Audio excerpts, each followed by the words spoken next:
Today's show is brought to you by our Extra Mile community on Patreon and mpb.com for quality used camera kit with a guarantee. Buy, sell, trade and create with mpb.com. Come on, Pops. Hold on, don't go underneath the... Don't go underneath the gate, because your lead is still attached. Right, what does it say? Welcome to Beacon Hill, Iron Age hill fort. No hang gliding, dogs must be kept on lead. No paragliding, no drones, no barbecues. It's a list of no's. We're on one of the best known hill forts in England land, apparently. The hill fort on the top of the hill we're walking to today on our Photowalk has never been excavated, but survey techniques have revealed many huts and storage pits from the Iron Age residents of the hill. I've just walked up the first quarter before you start to make the ascent up what is quite a steep grassy walk to the well, I'll loosely call it a summit. And I thought after last week's mountainous exploration I'd start training for my next mountain. And Beacon Hill, which is very, very close to where I live, is 261 meters high, so it's a hill fort. I tell you what, attacking this, you'd have been totally out of puff by the end. I've seen people running up and down this for their peak running exercise training, and it's a hill used by many walkers and climbers to prepare themselves for something far more challenging. It's good because it's steep, and so I thought we'd come here this week with the Photowalk. It does remind me, though, all these signs of a postcard from my youth. I remember this one, a comedy postcard outside a typical England land B&B, where there was a sign on the window, the entrance to the house, which had a list of no's. No coming in after 11 p.m, no cars, no noise, no kissing, no hugging, no barbecues, no. Lots of no's, no. Right at the end it said, enjoy your stay. Right, let's make a sketchbook to start the walk. The path just below me. You'll hear the sound of the traffic, maybe just in the distance at the moment. That will start to fade as the walk goes on. 1000 shutter speed, f3.6, ISO 160. There we go, one more of those. Actually, let's make another, hold on pups, another sketchbook photo. You can see wonderful views, even only halfway up, of, Hampshire meets Berkshire here. I can see across to the famous Hannington Tower. The famous Hannington Tower, Neil. What's the famous Hannington Tower? Hold on. 800th shutter speed, 3.6. And here we go. Super. Hannington Tower is one of the, if not the highest transmitter points in the south of the UK. And you can see across to Watership. I think that's Watership Down just over there. Famous Watership Down, pups. Oh, he's laid down. Come on, Barney. I won't run this as quick as you can. Can you imagine attacking this fort in the Iron Age? Come on, chaps. We're off to go and conquer an Iron Age fort. Oh, I don't think so. I think I'll have a lie-in, General, if that's okay with you. I don't fancy that today. Push that trebuchet all the way up to the top or whatever they used in those days. I realise I'm probably using the completely the wrong historical weaponry there. But no, I don't think I'll be pushing that up the hill today, General. I'm going to have a duvet day. Right, in our trusty mailbag of inspirational thoughts today, your musings and writings about climbing your own mountains of life following last week's show, which I know was a much longer edition, and some might say mountainous climb in itself. I may even have a letter from Planet Complainant, if you can see what I did there, so stand by. Also, why injuring yourself coming down the mountain is a metaphor for what happens so often when life goals and achievements burn out. We hear from one writer who discovered the joy in the simplicity of just saying hello to a stranger, and what riches that brought him when travelling in Africa. And the last letter of the day, a tad further into the show, is one of those letters that leaves you thinking, no, what? This life is strange indeed, an amazing thing of happenstance, this planet we live on. It's a beautiful story, which I've even titled The Man, the Tree and the Black and White Photograph. There's last orders at the bar shout for this month's assignment from Scott Chathinio, and it being the 4th Friday in the month, it's Landscape Week. Getting out there, learning to love the heartbeat of our planet from beneath the ground, that beat we know hardly anything about really, trees. The series Finding Our Tree starts today. The feature roughly in the middle of the show with a good friend of the show, Mally Davis. My guest today is Jeremy Bassetti, who is a travel writer, a professor, a mentor, a photographer, a filmmaker, and a creative thinker. And so a conversation could really navigate a course along so many of those twists and turns, and it probably will in the future. Though today, I'm hoping that I'll do a fair job of pulling from just one part of his multidisciplinary skill set, the philosophy part. Because I want to talk about a particular experience that he had when he travelled to beautiful Italy, only to find that he left his mojo on the plane, somewhere across the Atlantic maybe. We've touched on it before, and I'll make no excuses for returning to it, because at some stage in our life, this thing on our shoulder, this nagging self-doubt that I know some of you name, my cousin, for example, names it shit. That rotten self-doubt, it has a horrible bite. So today, creativity. What happens when you're not feeling it? When you think the creative muse has finally had enough and filed for divorce? When you think you should really have plenty of creativity because you're in one of the most amazing places on this planet? Can you have a bad creative day at the office? Is that possible? Why do creative ruts frustrate us? What does being creative actually mean? And why is being creative so important to us personally in the first place? Today on the Photowalk. Creativity is a way of moving through the world. It's a way of being in the world. And some of us, you included, Neil, we can't turn that off. It's the Photowalk. You and I making some pictures with our cameras or smartphones, sketchbooking our walk together, enjoying the letters, the emotional and inspirational stories that you've sent in. And if you like to walk, if you like to take pictures, well, this is the place to combine the two. And it's all made possible by our extra milers and mpb.com, which is a great way to buy, sell and trade used camera gear online. And I know this because I used them myself. You know that, to buy quality new to me kit. I've had camera bodies and lenses and other accessories, flash, I've had speed lights. If you're buying, you get peace of mind with a 6-month guarantee. And if you're trading or selling, MPB will send a courier to pick up your kit on a day you specify. And once it's arrived back at their warehouse and they've gone through the checks to make sure it's all been graded properly, you get paid direct into your account quickly. mpb.com is a very easy to use website.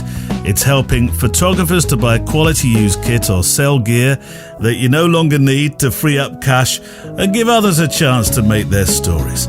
Go to mpb.com and as always, I'll have a link on today's show page. Right, checklist out. Coffee, check. Garibaldi's. Oh, we haven't had those in the bag for a couple of weeks, but I'm sure we'll find some. Check.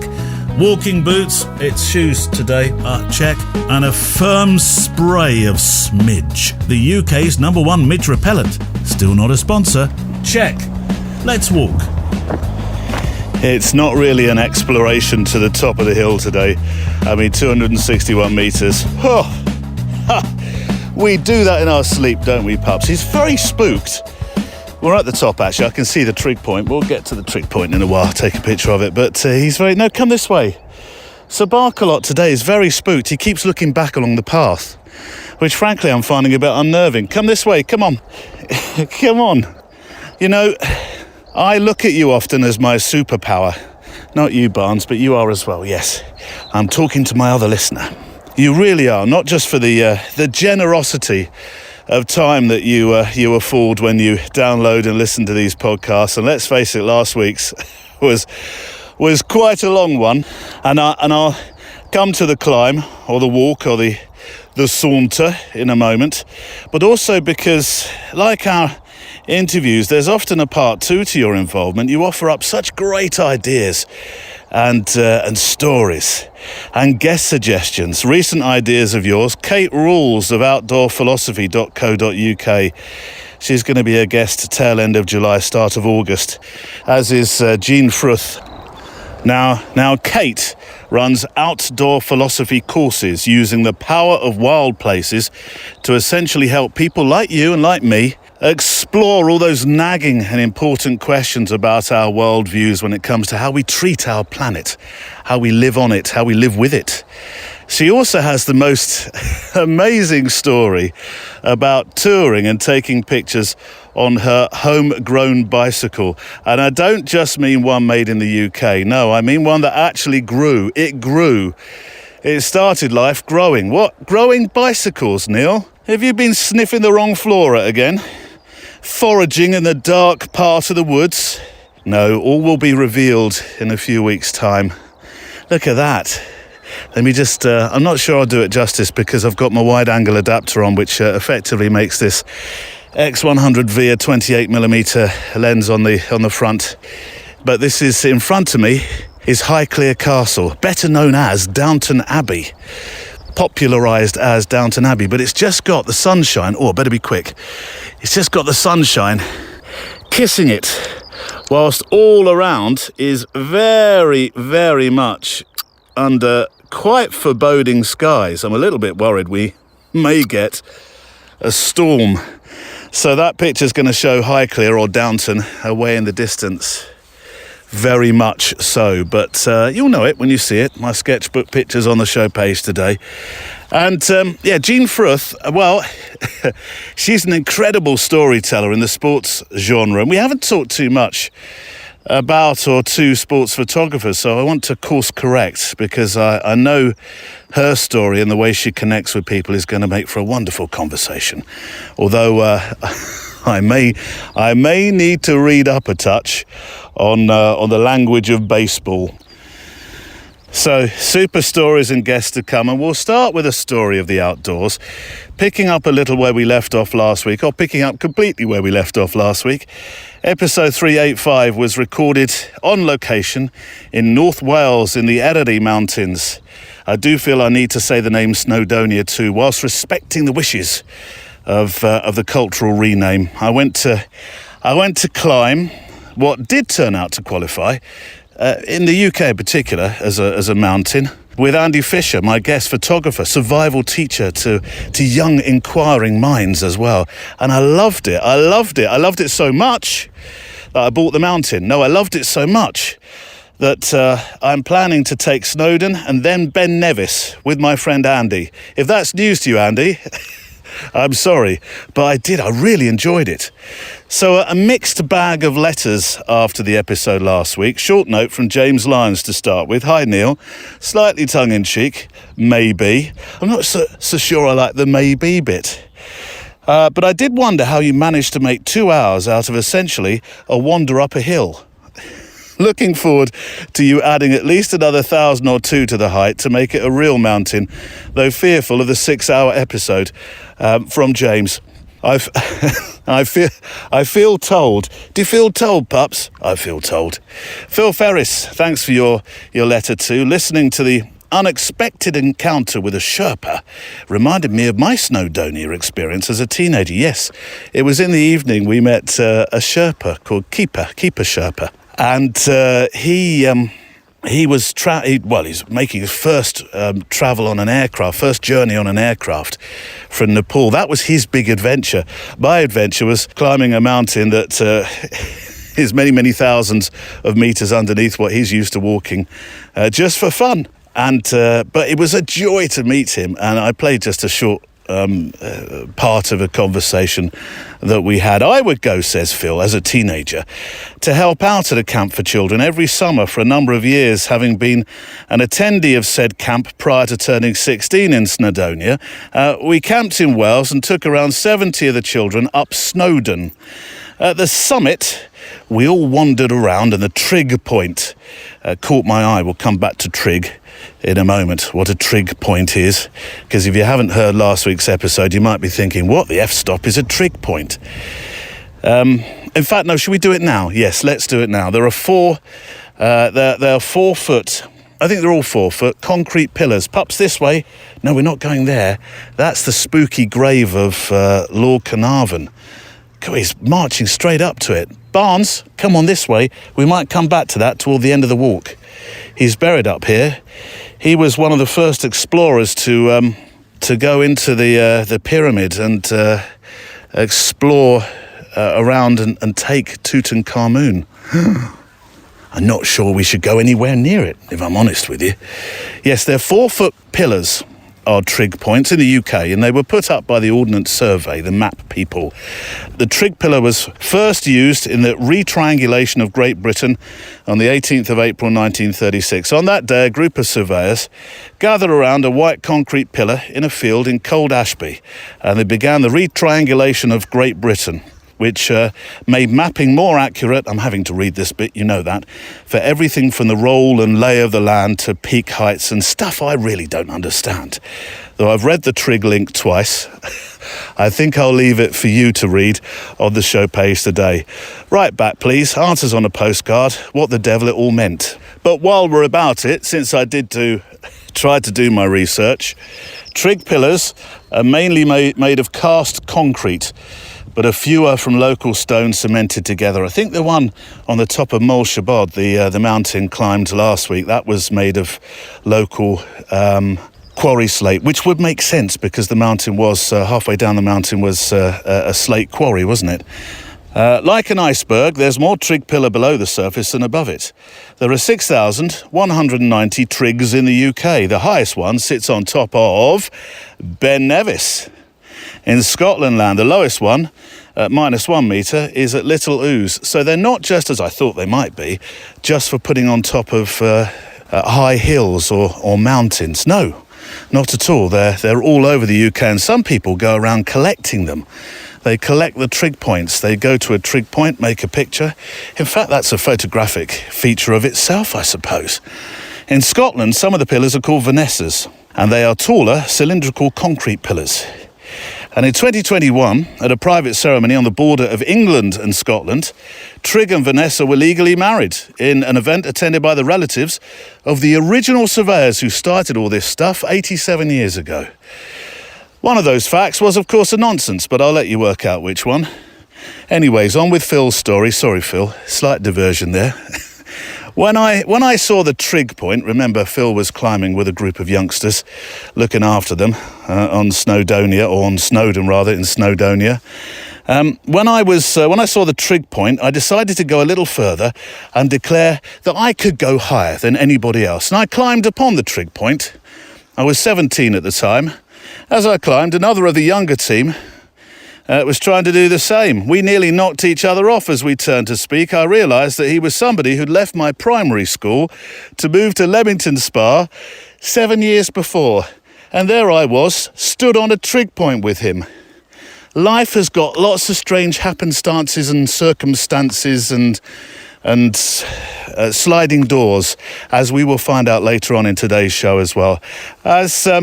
As we descended, the Dutch nurse, who was our medic, badly twisted her ankle, and 2 of us helped her down the pig track, which is what it's called, by the way, to where we could raise help, and where they were transported off the mountain by a rescue Land Rover, which goes to support what we said on the show, really, that most accidents actually happen not going up the hill, not all that scrambling on rock faces, no. At the end of the day, when you're going down. It is a fact, and I'm sure Phil knows this, a mix of loose gravel, uneven ground, exhaustion, and the physical exertion of walking downhill all combined to make the descent far more treacherous than the climb. And here's another fact. Blimey, Neil, you're full of facts today. It's an Everest one, though, you like this, written by Ron Haynes on LinkedIn from America Land. A piece that used an Everest statistic, I suppose, to support an article that was actually business-centric. But I think you'll be interested in this. I certainly was. 80% of all accidents that occur when climbing Mount Everest happen on the way down. That means that despite overcoming incredible odds, mind-numbing cold, a lack of oxygen, possible snow blindness, incredible fatigue, not to mention the risk of falling from a 1,000-foot ice cliff, almost all accidents and deaths occur after a climber reaches a summit and they're coming back down again. They happen after the goal has been reached, after the triumph, after the cheers, after the slaps on the back, after the celebratory satellite phone call, after the once-in-a-lifetime photo ops, after spending months in preparation and tens of thousands, sometimes as we learned hundreds of thousands of dollars, to go on the expedition in the first place. It occurred to me, says Ron, that when it comes to goals, we expend so much energy in achieving them that we forget about the way down. Too often, all our thought processes lay in hitting the goal, but not in the plans for the happily ever after. It could also be that having reached the summit, climbers are so exhausted and physically spent that the arduous task of climbing back down is more than their brains and bodies can handle.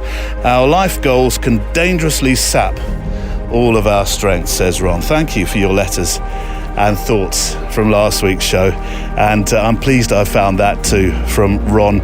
I may have time for I don't think today. I have brought a letter with me, but I might save another letter for next week on this one. But what thoughtful insight from Ron there, which certainly had me nodding like the Churchill dog in that TV advert. When I was up Beacon Hill, probably maybe 2 years ago, do you remember that show where I missed it entirely, but a helicopter, an Apache helicopter, flew that low over the top of the hill here. So we're at it's 261. I can see the trig point. We've dropped a few meters since then as I'm going around the hill fort, but it was so low I could honestly see that the pilot had not brushed his teeth that morning. But I completely lost the moment. I was on the microphone and I was fingers and thumbs with the camera, and I think I had my X Pro 1 with me at the time. And by the time it had appeared out of nowhere, I mean, I didn't hear it coming. It had flown over, gone, and it was in the distance. I was pretty disappointed, to be honest with you. But let's put your letters down. Let me get another picture. This hill, just the views from it are lovely. But I tell you what, pups, if we were attacking this hill, I think I'd do it from that direction, where the cornfield is. Just over there. That looks like a perfect place, because it is a gentle saunter up. Yeah? While they're protecting the steep bit, you and I, we could have just weaved our way up there and defeated them with our black belt in origami. Right, okay, let's get a picture. It's got a bit brighter. Let's go to f5.6, 1400 shutter speed, ISO 160. I could do with an ultra wide here, really. But another sketchbooker from the top of Beacon Hill. Right, pick up your letters. Here is a letter from our friend Randy Bullerwell. We often say about Barney, he says, taking a slight diversion, that when he's laid out in the shade by my studio on a sunny day, just surveying the bees and occasionally lifting his nose to take in some kind of interesting scent, that he is living his best life. And in many ways, I think that about our friend Randy Bullerwell. Not that he's laying outside my office, not that I've seen Randy, but no, he spends half of his year in Canada land, in beautiful Nova Scotia. Then I think when it gets a little bit too chilly, he says, do you know what? Let's go and spend the next 6 months in Aruba land. That is living your best life. Anyway, a letter from Randy, living his best life. Randy living his best life Bullerwell, that's what I'm going to call you. It's timely because it's about the Photowalk retreat to the Gambia in 2020. Well, it's not about the Photowalk retreat to the Gambia. It's about Randy's experiences of this amazing African country. Come this way, pups, come on. I wish I could be part of your Photowalk retreat to the Gambia in 2024. I wish you could too, Randy. But I'll do the next best thing, and I'll share a Banjul neighbourhood photo walk experience with you and your other listener. In full disclosure, I've listened to the Photo Walk episode 369, which is called Africa Awaits Us, about 4 times now. It continues to bring back fond memories of my trip there almost 6 years ago. Over my 9 weeks stay in the Gambia back in November of 2017, teaching photography to youth, I made a point to take daily photo walks in hopes of becoming acquainted with my new neighbours. Now, as an introvert and somebody who's never done portrait or street photography before, this was by no means an easy task. However, I was determined to make my experience there in the Gambia more complete by getting to know the people of the Smiling Coast. That is the name that they call Gambia, the Smiling Coast. And it's true, because as I've found myself, people there are so friendly and so welcoming. It's a delight. If you've never been to an African country before, it's a great place to start with photography and exploration, that is for sure. One of my most memorable experiences that I will cherish forever is the time that I passed by a local couture shop. Like many previous walks, I would try hard to summons up the will to ask if I could photograph their shop, yet overwhelmed with anxiety, I would always just pass on by. And that's another thing, actually, sorry, breaking away again, Randy, for a second, of these fantastic shops that you find. Small shops full of... in fact, that's why Helen Jones-Florio, who is Jason's wife, who's part leading the expedition and the trip and the holiday, the many things to the Gambia in January next year. That's, I think, that and Malta is where she started photographing doors, because the doors of the shops and the places of work in the Gambia are wonderful. I got one myself. It was more a building than a door, actually. Well, it was a door. A door, a building. It was somebody had built their own McDonald's. McDonald's, as a franchise, are not in the Gambia. So somebody built their own. It was fantastic. I loved it. I think it's still there. Maybe that's a pilgrimage we should try and make, because it won't be like a normal McDonald's. It'll be the Gambian twist.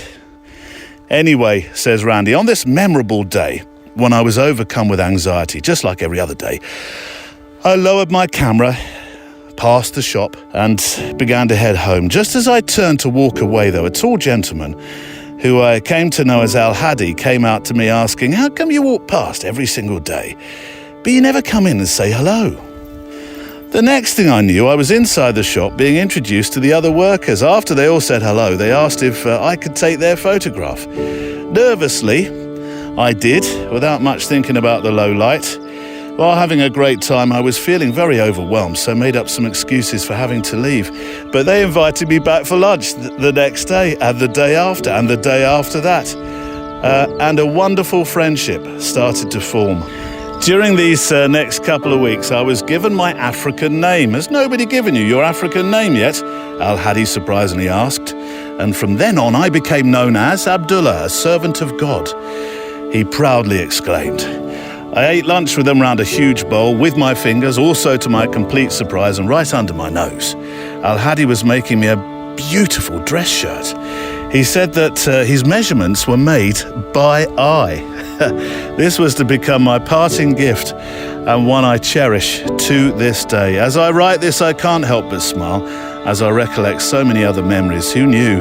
By getting to know my neighbours, I was able to be accompanied to find the Baobab forest, have regular morning tea with the guys 2 blocks away, and was introduced to the local bus system that took me out to nature reserves and also the crocodile pool. Oh, we'll be going there.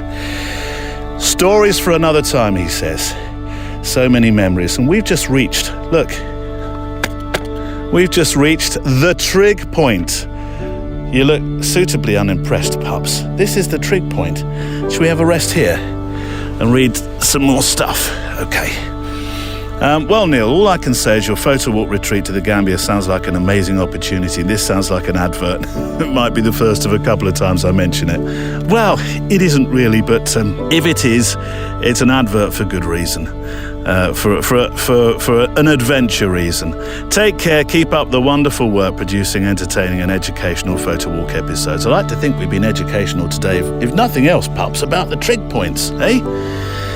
From Randy, living his best life on the lawn, watching the bees making their Aruba honey, I have no doubt.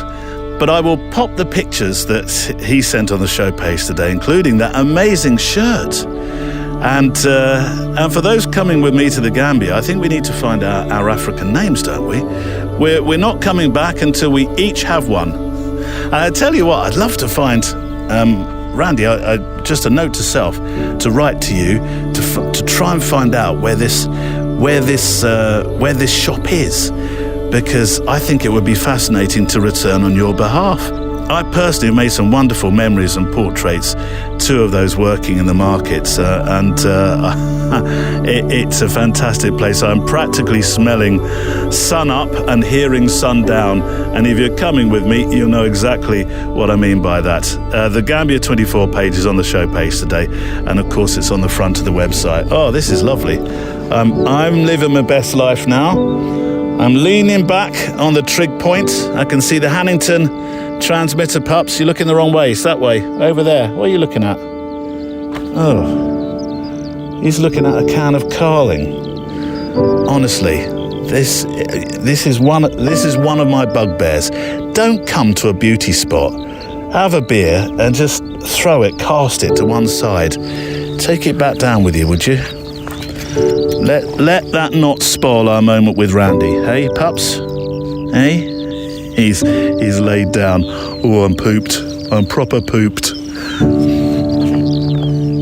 Right, to my guest, Jeremy Bassetti. I was worried with a lowercase w that Jeremy might feel I chose to talk about a rather new part of his creative life when as a professor and travel writer, he'd have thought there'd be rich pickings, or perhaps richer pickings, from his catalogue of travel experiences. But I saw a film, and that film was or is tucked away to an extent within the behemoth that is YouTube. As so often, the best thought-provoking films are. So it's this film that really forms the basis of our chat. It's called Beat the Street Photography Blues, but it's so much more than that. The creative muse, if I can do my own introduction, is often a bit of a letdown as a friend. It doesn't always behave itself, does it? And when it decides to have a day or a week off, it usually comes, well, for me at any rate, it usually comes at the kind of time when you think, I should be firing on all cylinders. Look where I am. Look how much photographic fodder lies before my eyes. You've gone somewhere amazing, and then doubt sits on your shoulder, pinches you and says, nah, not today. And I think the perfect way to begin our chat will be to hear the first minute of the film that moved me to call Jeremy up and say, why don't we have a chat about your movie and see if we can create some conversation around it. Many people talk about the positive impact photography had on their mental health. They talk about photography as therapy, as a tool to overcome depression and anxiety, as a tool to forge connections or to make meaning in an otherwise meaningless world. And I think photography can do that. But strangely, not a lot of people talk about photography as a catalyst of depression, anxiety, or doubt. And that's a shame, because many creative people, not just photographers, deal with mental health issues as a result of their work and their creative practice. A man, Jeremy, who wears so many hats. You describe yourself as an interdisciplinarian, which should mean, or can mean, I did have to look it up, I'm going to be honest with you, that all your interests and exertions feed into one main sort of discipline.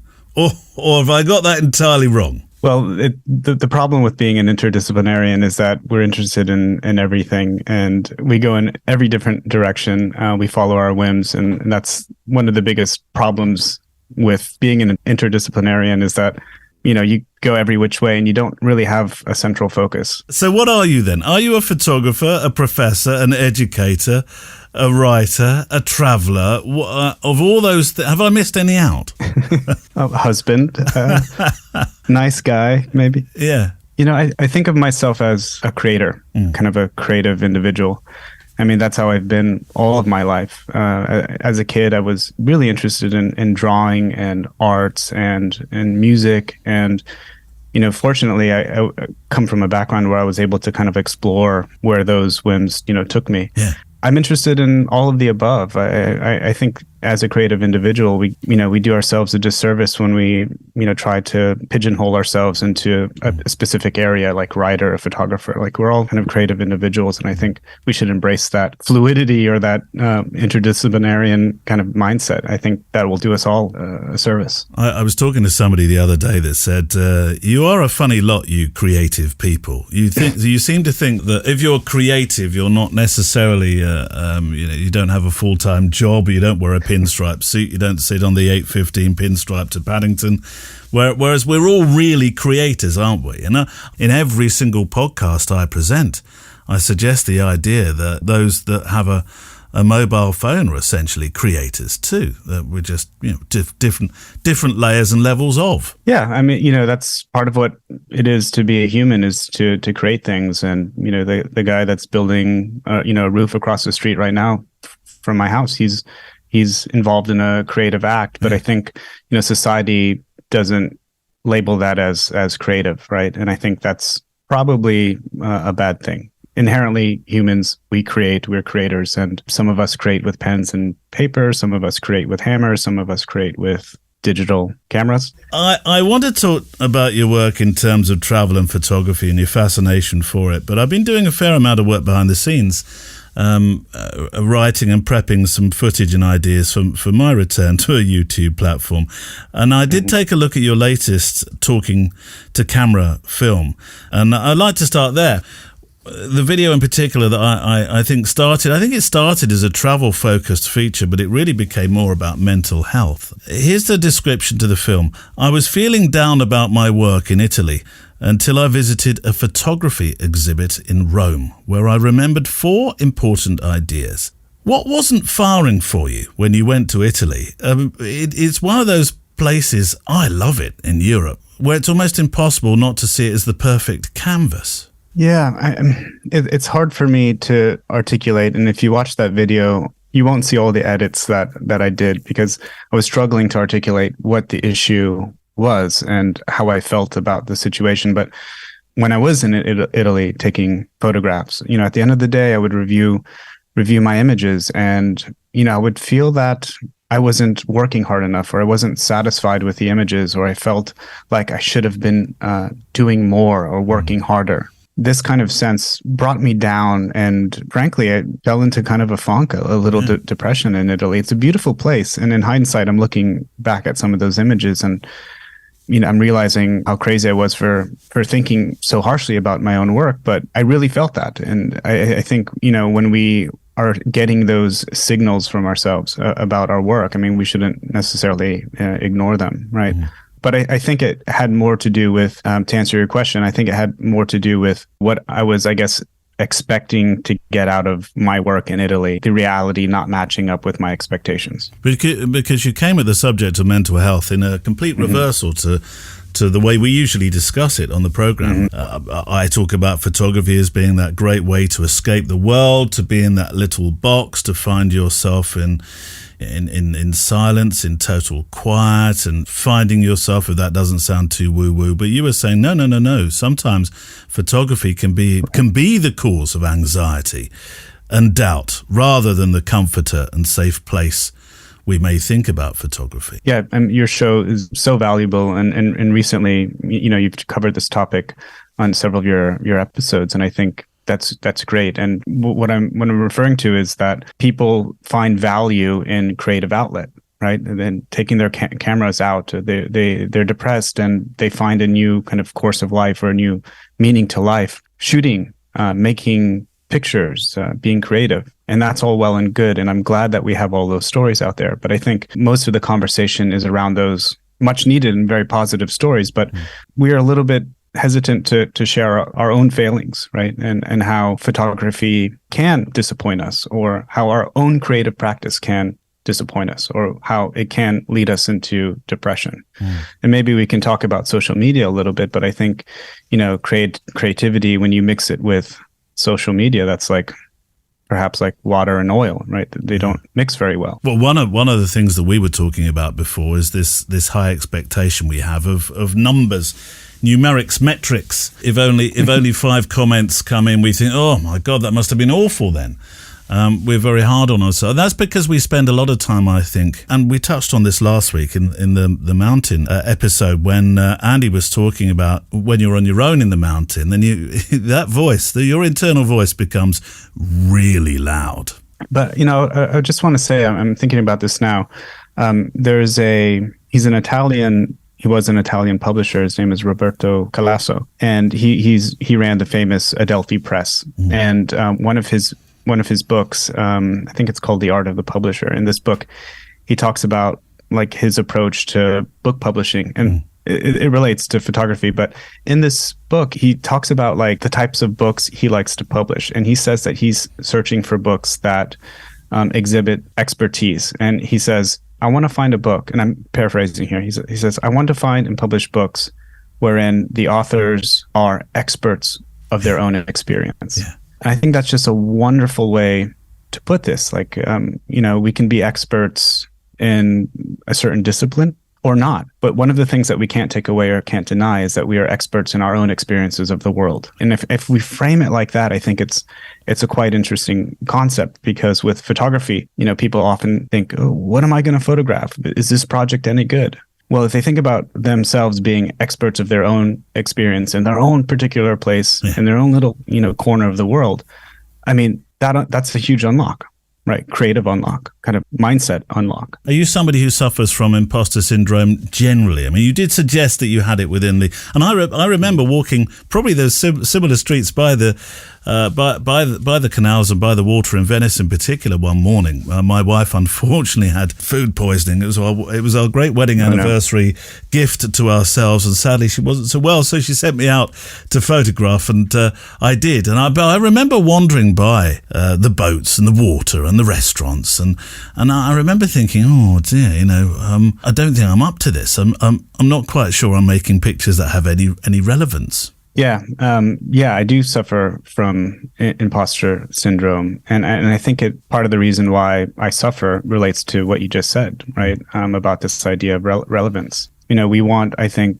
our work to be relevant somehow, and one of the great joys of producing work is for other people to enjoy it as well, right? To find it interesting as we found it, and I think that expectation has been kind of amplified because of social media lately. Like we want our work to get out in the world. And more than that, we expect or hope that our work will be validated or found interesting by other people. And I think that's just a recipe for imposter syndrome, right? And that fuels my own imposter syndrome. My imposter syndrome has followed me well before social media. Like, it's something that I felt for a long time. But I think with social media, we all feel it a little bit more acutely. Come on then, what turned this round for you? I know it seems strange to run a complete spoiler on the film, but I promise you'll want to invest 10 minutes watching Jeremy's composition. But there were 4 things that you considered within the film that told that thing that talks on our shoulder to just quieten down for a moment. Let's start with you visiting a museum. Right. And so I think I don't know if I articulated that very well in the video, but that was kind of the spark, right? That changed my kind of perception of my own work. I visited that museum, the Museum of Rome, in the neighborhood south of the Vatican. And there was an exhibit by a Swiss photographer, a woman by the name of Peggy Kleiber. And I hadn't heard of her before until I went to this museum. A lot of her work was really good. And her work was old. She passed away a few years back, and her family found suitcases full of negatives, and they were sorting through it, and they found this treasure trove of wonderful work. But it was that visit to the museum that made me think about my own work, because I had been shooting film in Rome, and I looked at her images, and some of them were just amazing. And on the other hand, some of them were, I in my opinion, they didn't call my attention, right? So that got me thinking about my own work, and really helped kind of reverse this kind of downward spiral that I had been going in. I think visiting an exhibit or a museum has immense power to help, jumpstart our creative juices, or, get us lifted, right, so to speak, creatively or mentally. I thought it was really interesting when you pointed out the contact sheets scenario where contact sheets were made by photographers, the great and famous photographers. I don't know where the average number came from, but it was 2.5% was the number that was quoted of the pictures that the greats have made. It was around about 2.5%.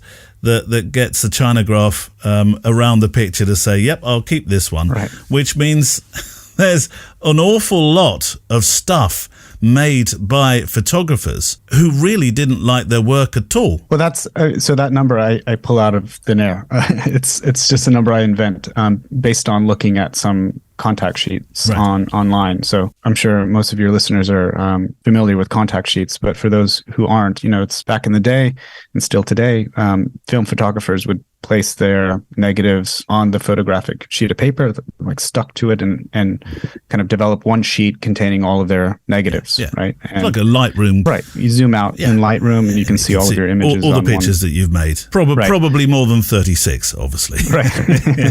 But, a roll of film, 24, 36, whatever. And if you look at some of these old contact sheets, and there's that book, Magnum Contact Sheets, which I think is a fantastic book. But you can see sometimes there's these little boxes that the photographers or the editors draw around the images that they want to reproduce or enlarge.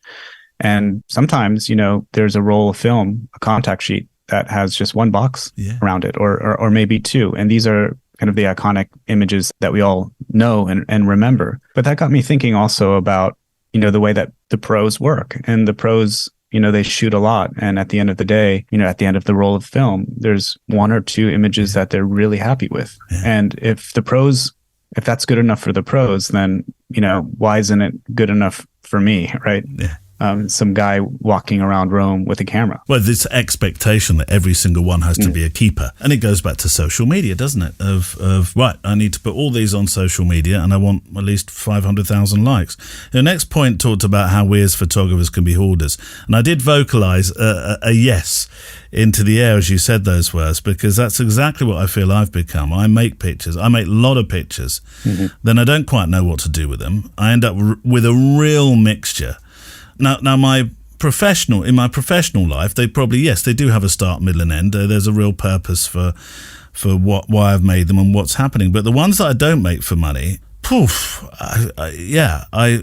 do I even start? I mean, it would be the Vivian Maier shoebox of pictures. Right. Yeah. And I'm glad you brought Vivian Maier up because Peggy Kleiber, the woman whose photographs I saw at the museum, reminded me so much of her and her work. She was just a collector of images. I used the word hoarder, and I realized that that's also, a mental health issue that people deal with. But photographically, some of us, and I'm guilty of this too. Like I walk through the world with my camera, and I just take pictures of whatever grabs my attention, and we collect images. And photography and writing and any other creative act, circling back to the idea of creativity that you brought up earlier, creativity is a way of moving through the world. It's a way of being in the world. And some of us, you included, Neil, we can't turn that off. No. And that's okay. Part of our experience of this world involves bad images, right? Yeah. And we just need to embrace that. Well, that's my sketchbooking, really. Right. And but I'd say your sketchbook images are not bad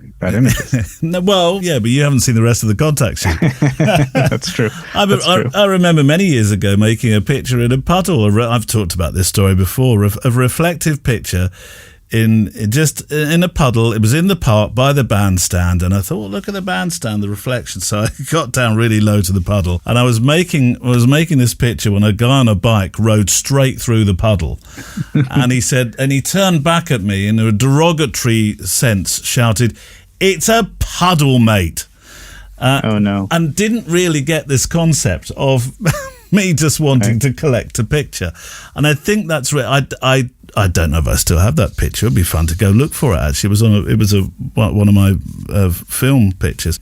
But it didn't have to be great. It just had to be a moment that I was looking for, where I thought, I like that reflection. I want to collect it. I don't know what I'm going to do with it, but I want to collect it. Right, and you're doing it for yourself, as Vivian Maier took her photos. She did it, from what I understand, she didn't really have that big of a drive to exhibit her photography.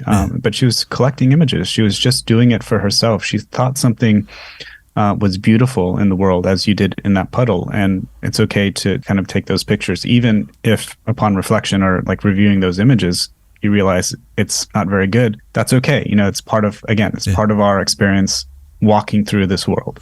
Well, and also collecting pictures that you can then smell, which I know sounds weird, but you should see Jeremy looking at me now with a very confused look. But Barney. Well, yes, you've got the look of Barney about you.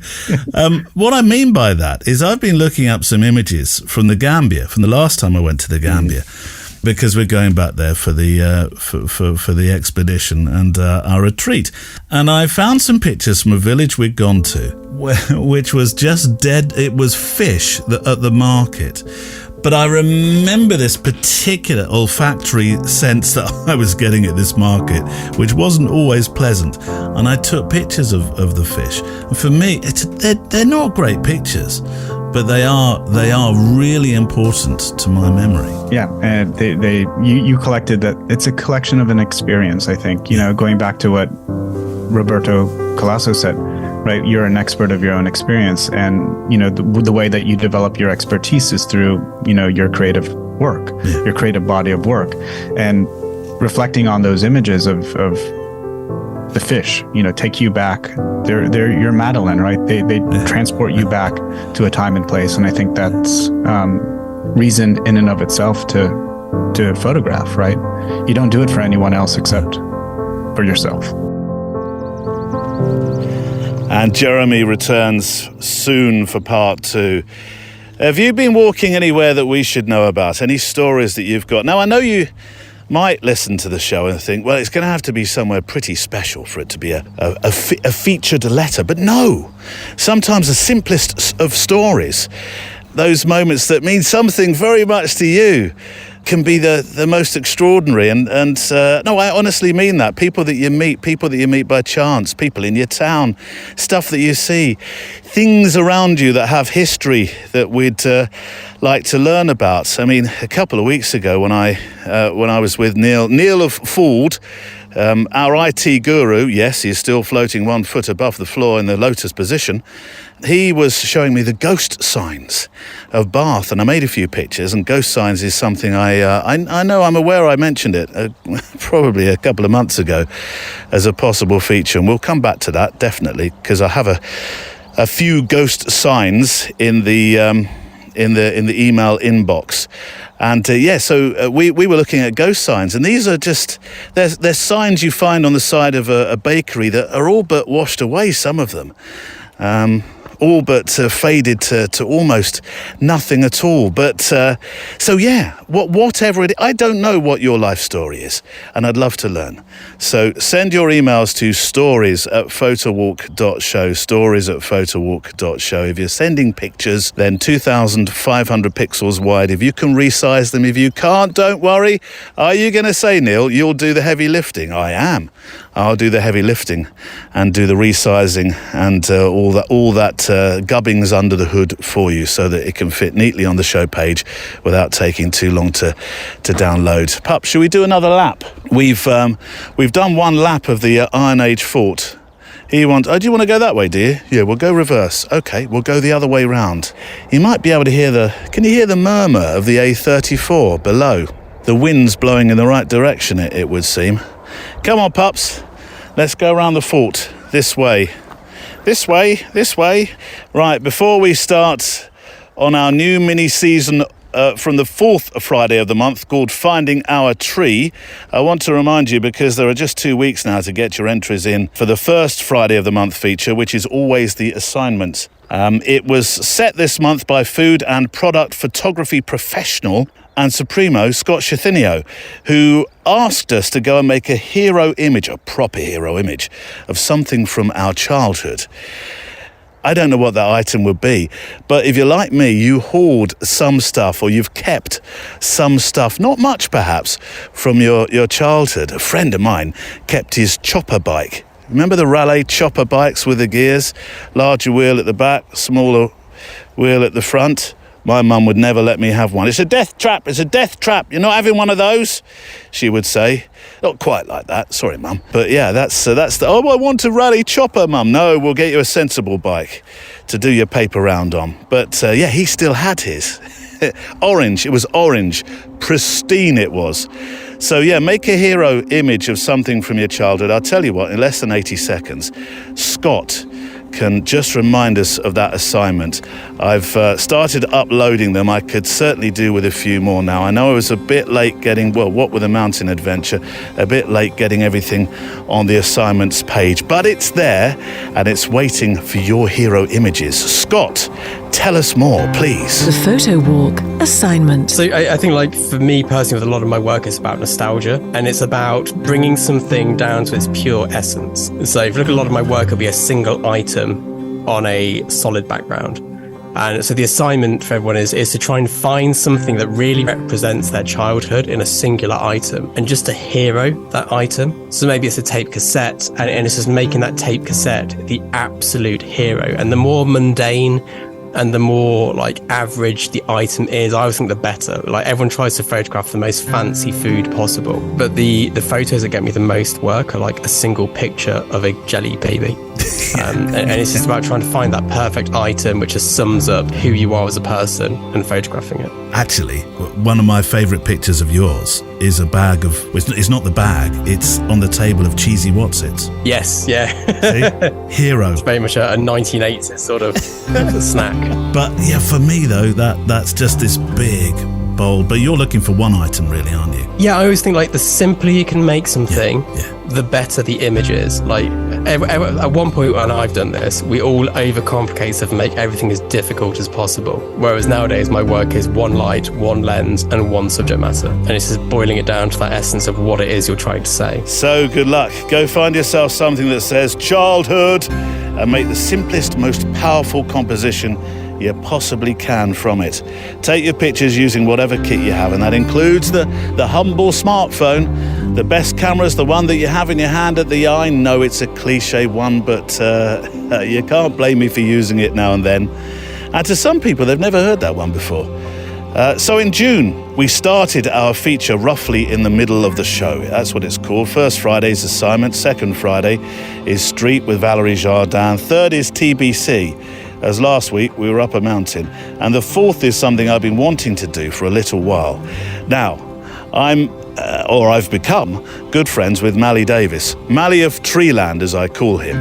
Mally, the YouTuber who has an absolute passion, there's no doubt about that, about trees and making photographs of trees. And I have to say, when I started doing the Photowalk, I don't know necessarily whether trees were something that really captured my imagination, or I thought a lot about until I spoke with Mally and then Simon Baxter about his woodland photography. Then I started to understand what it is about, the magical thing that it is about trees in many different forms, whether it's shape, whether it's texture. We were hugging trees a couple of months ago, weren't we? Yes, we were, with Paul Sanders.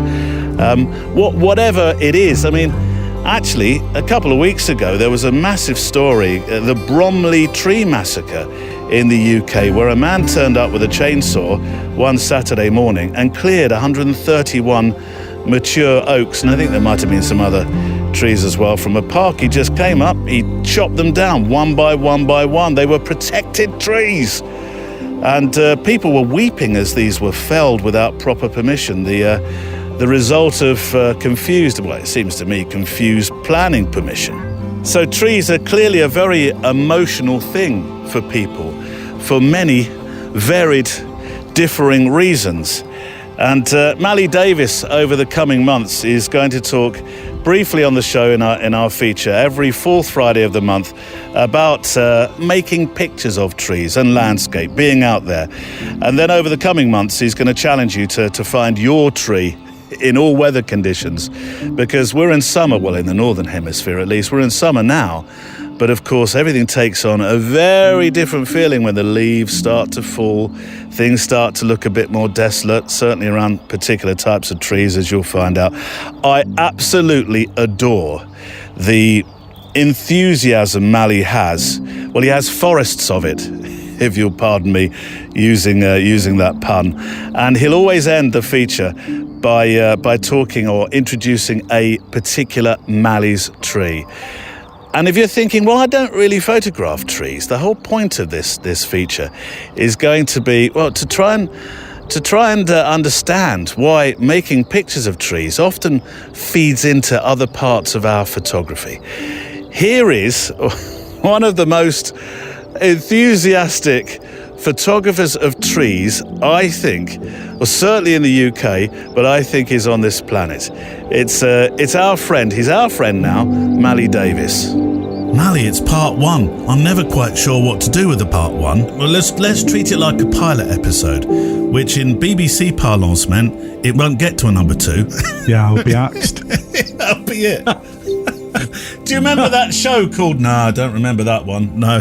Let's talk about woodland. Let's talk about tree photography. And I the reason I really wanted to make this a regular feature is because I think you think of what you photograph in terms of serenity, in terms of the quiet, and all those things that I celebrate through the Photowalk.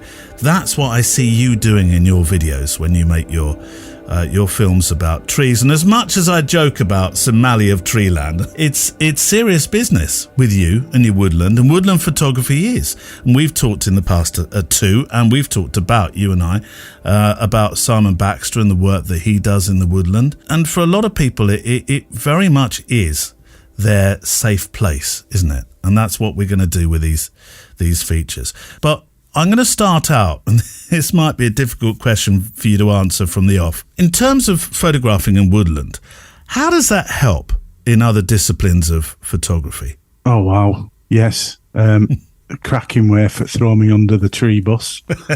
The complexities and chaos and the time it takes to see when you're out in the woodland is not to be rushed. And all this adds towards, what can I say, that time taken to just rest your mind, to be somewhere you love to be within nature.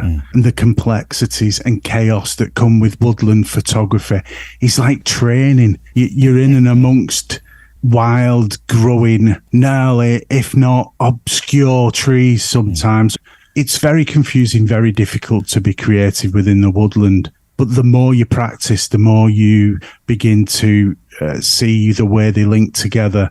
This all builds, I think personally, to giving you more scope within your photography in all walks of the discipline. Street photography, landscape photography, portrait photography maybe, because the characters of the trees, the way the light throws and wraps around the bark or the branches, and the complexities of woodland give you such pleasure, such fulfillment. I've seen you and the passion that you have in your films grow. I remember one of the first videos I saw of yours was fantastic. And I'm you know what I'm like on this show. I'm going to bleep it out, but I've got to say it just so it sounds a bit like Mallee. When you were walking up the side of a hill and he said, "F me, look at that tree." And I've never seen anybody get quite as passionate and in baseline passion terms as you did. When did you realise that trees and woodland was something that you were really interested in?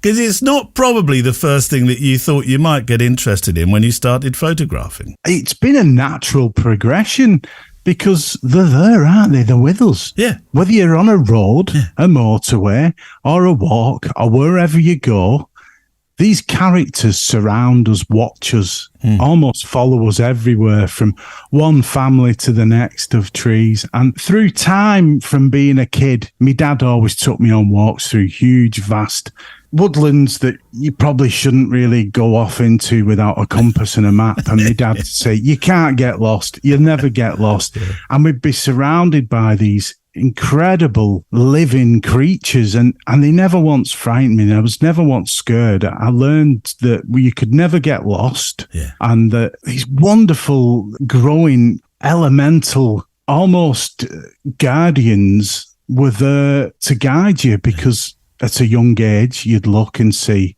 that character, this goofy, that looks like this. So the trees then became the way makers, the pointers to find your way home, and a local woodland to me, very local actually. Where I used to live was a 5-minute walk to it, and I know this place now like the back of my hand, now with a camera. Yeah. But without having a camera, I knew these characters anyway. I knew some of them have fallen, but there's still quite a few characters from the 1980s living on today. Well, actually, that's a good time to talk about the protagonist, because you're talking about these things as a character. What makes a mallee's tree? Well, no, it's it's known as a lone tree. Now, this is new language to me. I didn't know that the lone tree is what woodland photographers, that's what they're going in search of. That's the holy grail, isn't it, when it comes to finding a tree? What makes a mallee's tree? And you have some trees that are definitely yours that you revisit like old friends. Yeah, a lawn tree, a landscape photographer's place to hang his hat, I guess. They can be almost human-like depending how they sit. And they don't always have to be beautiful. They can be quite gnarly. They can be quite upset.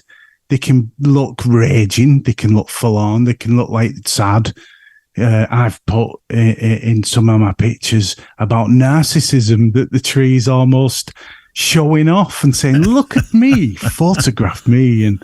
But the tree's telling the stories. My tree at Crank Hill, I'm not exactly sure what character that is because it changes so much from season to season. In what way? How does it change? So that's another good point, that, because the season changes. It changes its character from dressed, undressed. Yeah. Oh, I'm naked, I'm joking, but as you know, with seasons, then when the snow's on the ground and it's cold and harsh, it becomes quite lonely. It looks quite sorrowful. And then as the seasons go into spring, they do become joyful and filled with colour and green, and they've got the clothing on and they feel quite lavish. And I see that in the landscape. I see that with a lone tree, and it attracts me. It draws me in.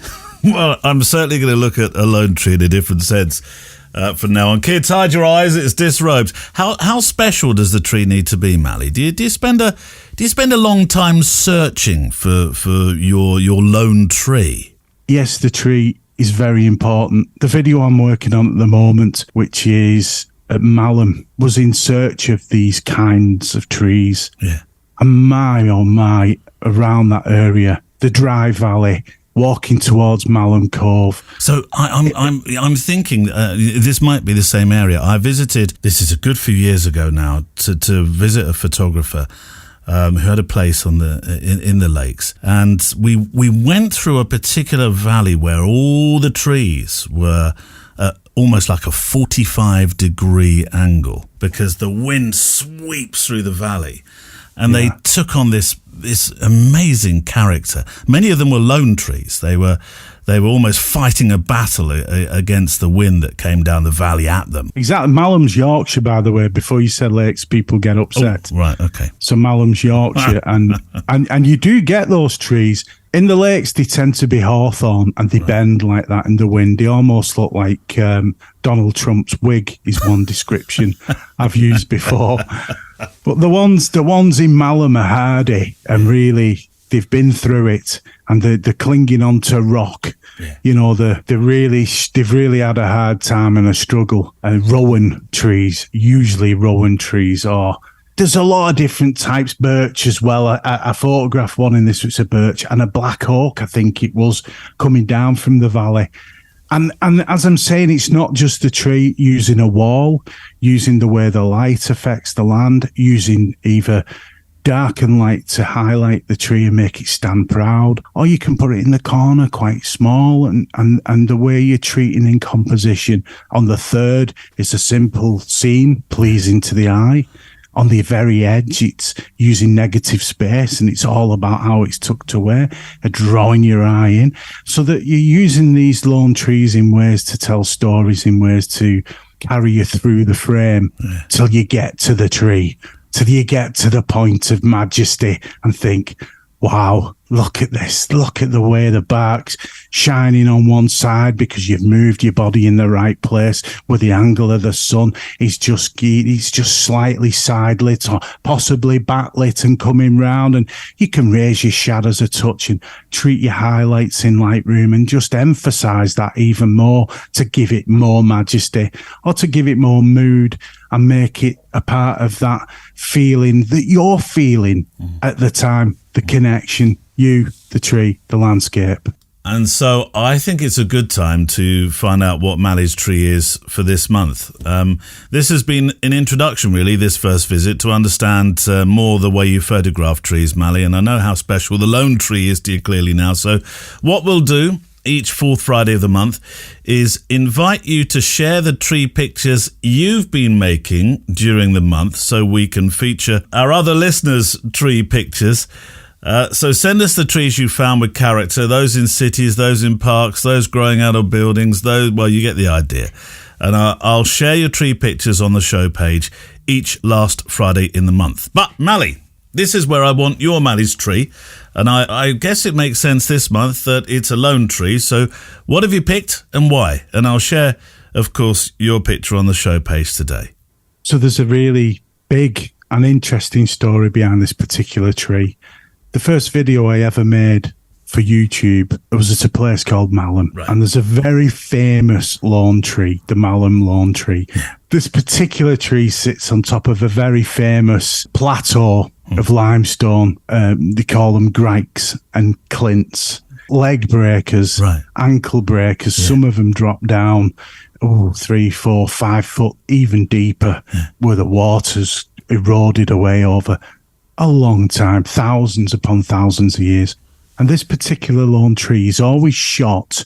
I say always, I don't want to say everyone does, because this tree I'm showing right now isn't shot from the usual angle. Right. This tree is normally shot low down or looking down the gullies of the clints and the grikes towards the tree. The actual limestone pavement creates a leading line straight to the tree.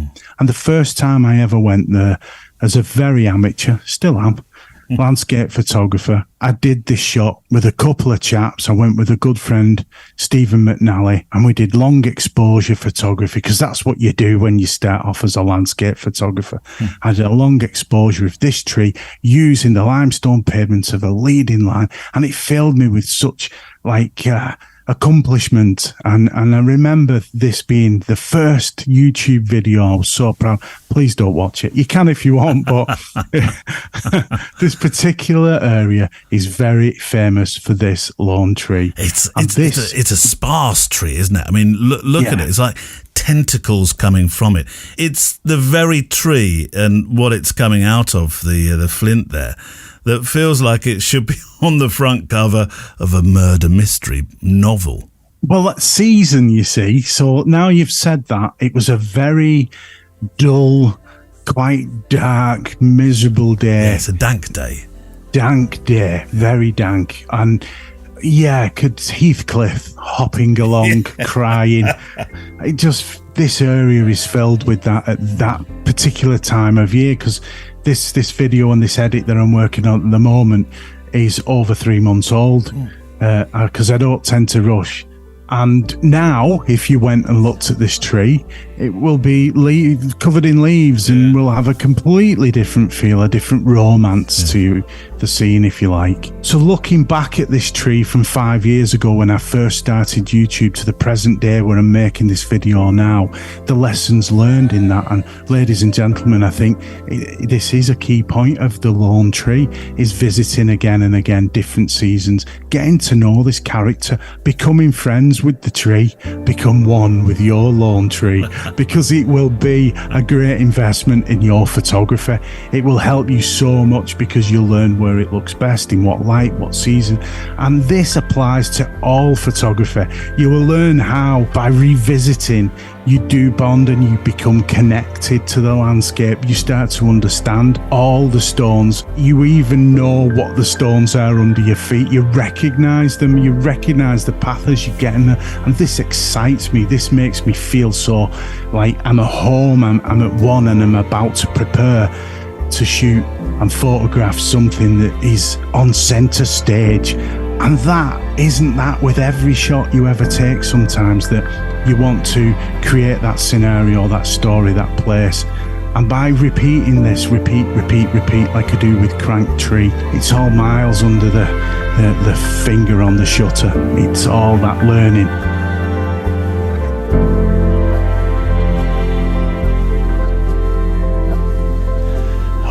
at this.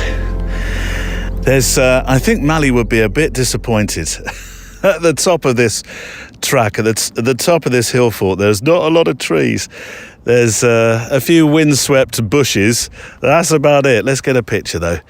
The track leading up to the trig point. This is the bit where I would, as I was saying earlier, it's got some lovely, puffy, cumulus clouds in the background as well. A blue sky, a bee buzzing around my ear. Ooh, don't settle on my head. 1600, 5.6, f5.6, 160 ISO. And the track leading to the trig, it's almost poetic. It'll be with my sketchbook pictures on the show page today. I find Mally's enthusiasm, by the way, absolutely infectious. I so love it. I really do. You know when you meet some, a bit of Mally love coming up now. I get accused of this from time to time by my friends and you. You know when you find somebody, a photographer, a creative, somebody in your life that you just think, oh, your enthusiasm, your wonder, it's amazing. Niels Armerlinks is like that for me as well, and what he's done with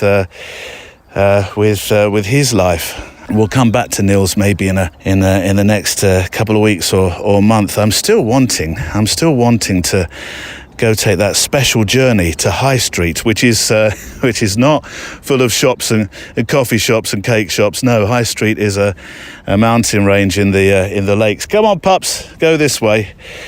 It was timely and in my inbox, this. And I'll leave a link to Marissa's newsletter, Marissa Roth, who is another friend of the show. But I had this from the photojournalist, Marissa, about trees. This is a photographer who's spent her life making the most extraordinary stories about people in sometimes the most difficult circumstances. But this newsletter, this particular piece that she wrote and arrived in my inbox because I subscribe to her newsletter, is all about grounding. I'll leave a link so you can subscribe to her newsletter as well. I know you won't be disappointed. There's some wonderful stuff that she writes about. Vincent van Gogh, writes Marissa, was drawn to painting trees, sometimes the same trees, multiple times, as in the pair of Mediterranean cypresses seen in some of his most celebrated works. Look at that. That is no, it's not an Apache. No. That is the Ferrari of the skies, pups. What is the Ferrari of the skies? It's the Gazelle helicopter. And that must be a collector's item because I don't think they use them in the military anymore. Anyway, where were we? Yes, trees. We were talking about trees. Shall I start again? Yeah, Vincent van Gogh, writes Marissa, was drawn to painting trees, sometimes the same trees multiple times, as in the pair of Mediterranean cypresses seen in some of his most celebrated works. He considered them a muse that afforded him consolation, a favourite word of his. I've been photographing trees for decades, not as a deliberate subject, says Marissa, but rather as unexpected random encounters, like meeting a familiar stranger. See, this does feed back into this feature. We're not necessarily tree photographers, but they are familiar strangers. Inspired by Van Gogh's sentiment, says Marissa. In them, I see singular arboreal portraits, natural geometry, and the evidence of wind. In their presence, I feel a profound sense of permanence held within these natural markers of time. Oh, if I could only write like that. But yes, I will leave a link to her newsletter. It is well worth becoming a member of. Right, the extra mile is out. Our extra walk in a week, and you can hear it by becoming a member of the show. This week, former guest Luc Van Vliet answers questions from our roll of 12 random photography-framed questions and does very well. And my guest is a tutor by trade, who shares a few stories about photography. One of those being, well, what happens when you, and we've learned about this to an extent already actually with Randy, but what happens when you just reach out to somebody? On this week's Extra Mile. I always found a kinship to those people that go out and tell real stories about real people in difficult situations. And so 3 years in a row, I reached out to this small nonprofit because their photography wasn't very good. And I would call, usually when I was finishing my college for the summer, and I'd say, hey, I'm a photographer. I'd love to work with you. And finally, the third year that I called right as they got off of a meeting saying, we need a photographer. So it was perfect happenstance. And a couple months later, I was going to Indonesia with them, and they were doing a clean water project. And also there was a school that they were supporting. And so at the school, I think local people were getting together to build new desks and kind of update some of the facilities. And so one of the representatives from the nonprofit was traveling there to check up on the water project, check up on the school and how that was going. And so I was there to document the school because they didn't really have photos of what the school was like and the people that were there.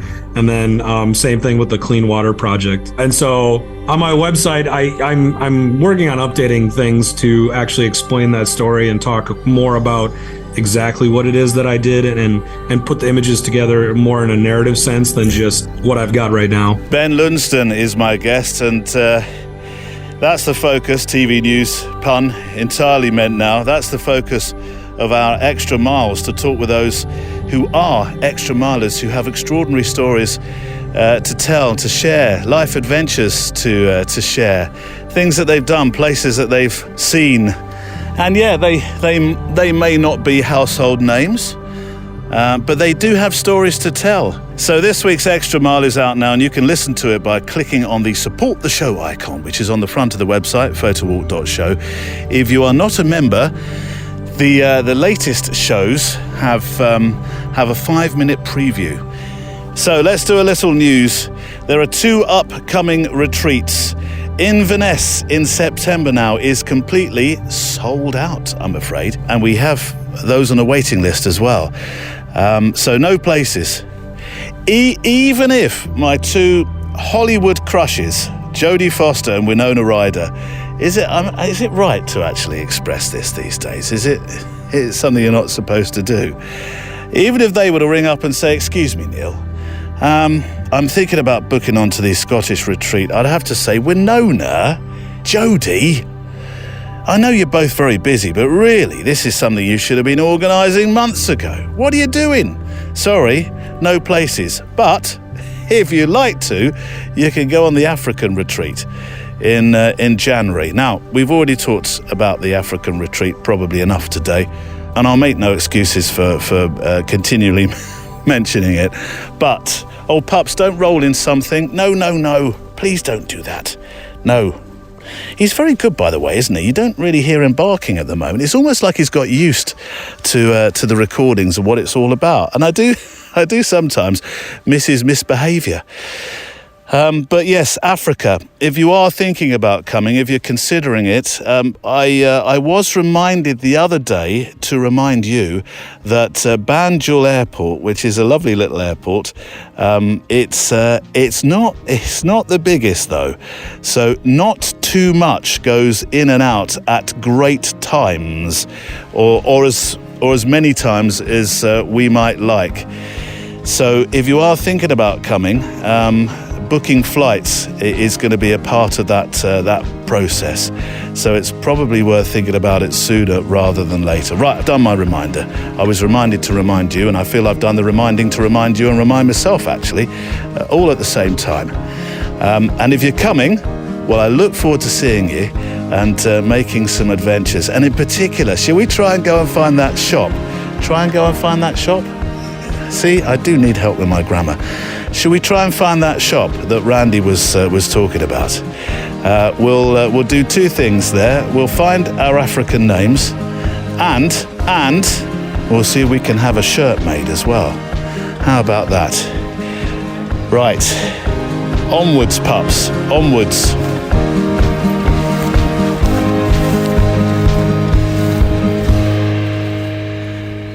It's the photo walk of a Friday. Just me, just you, letters. There we go. Dog in tow today, Sir Barkalot walking along with me as well. I've got a portrait of him by the trig point today. A dog portrait by the trig, dog by trig. Here's a letter from Canada land, from Guyton Cormier in, well, where are you? What part of Canada land? Does that become obvious as I read on? Montreal, yes, Montreal. Ha, I knew it. It also nicely plays into the sub-theme, as it's become, of trees today, in a small part anyway. Hello, Neil. First of all, congrats on the show. I've listened to a whole load of them in the past year. Your voice and your guests are my photo lab partners while I process film. It's interesting to know where the show's listened to.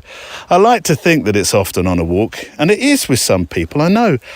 But with others, it accompanies you in the most extraordinary places. I like the fact that we're listened to in a photographic lab. That is fun. But also, I've had letters of late saying that it managed to sustain a whole trip between, where was it? What was that French airport? Was it Lyon? A whole trip between, I think it was Stansted and Lyon. Took off listening to the show, landed just as the play-out song was finishing. Perfect timing. In advance, says Guyton, in advance, please pardon my phrasing as I'm natively French-speaking. I think my English is good, but it's not great. Trust me, reading your words out in English and what you've written is a far cry from the experience you'd suffer if I were to present the programme in French. I can promise you that much. Anyway, I wanted to share with you something that happened to me back in 2013, a photo story that made me believe that sometimes maybe an ordinary photograph can change somebody's life. So somewhere in the fall of 2012, I was coming out of the parking lot of a local photo lab here in Montreal in Canada, and there was this small park not too far from there. And there he was. Who, Guyton? Tell me. The man who was leaning on a tree seemed lost in his thoughts. He's smoking a cigarette. There's the trees bit, you see. Good thing I always carry a camera with me, and I had my Pentax DSLR on the passenger seat. I made sure nobody was coming behind me on the street, pressed onto the brakes, did a quick composition. I took one photo. When I got home, I played a little with the image and decided to go square format, but I didn't publish it straight away. A few weeks later, I went back to the lab and passed again in front of the same park. But this time something felt wrong, and maybe I should say weird. Something changed, and then it struck me. That tree that the man was leaning on wasn't there anymore. That spookily plays, doesn't it, into our conversation earlier on in the show today about the trees all felled in Bromley, in Kent, in England's land. Yes, it wasn't there anymore. It had been cut down. I don't know why, but this gave me a weird feeling. I got home, decided to publish the image of the man on Facebook. People liked the image. I got some good comments on it. And then the message that changed everything arrived. I know this man. He sadly passed away a couple of days ago, read the message. I immediately wrote a private message to the person to learn more about this man. And he put me in touch with the man's wife. I nervously contacted her and explained to her the photo that I'd taken of her deceased husband. She explained to me that he loved the park where I took the photo of him, and he'd spent many hours every day reading a book in that park. She told me that she'd love to see the photograph that I took, so we arranged a meeting, and a couple of days later I showed up at her apartment with a framed print. Well, after a few tears, she gave me a big hug and said that she was very happy about the print since she didn't have many photographs of her late husband. And she asked my assistants to put the frame on one of her walls. How special. I mean, you've made the picture, you've met with her. I know there were it's a sad scenario behind it, but and then you've seen the photograph in situ, in place, which is very special indeed. A quick note, he says, to your audience: print, in capital letters, print your work. This photo was shot with a Pentax digital camera. The image was on a Western digital hard drive, which is now faulty. Even data repair services weren't able to recover anything from that drive, and the original files were lost forever. Good thing, though, that I printed this picture.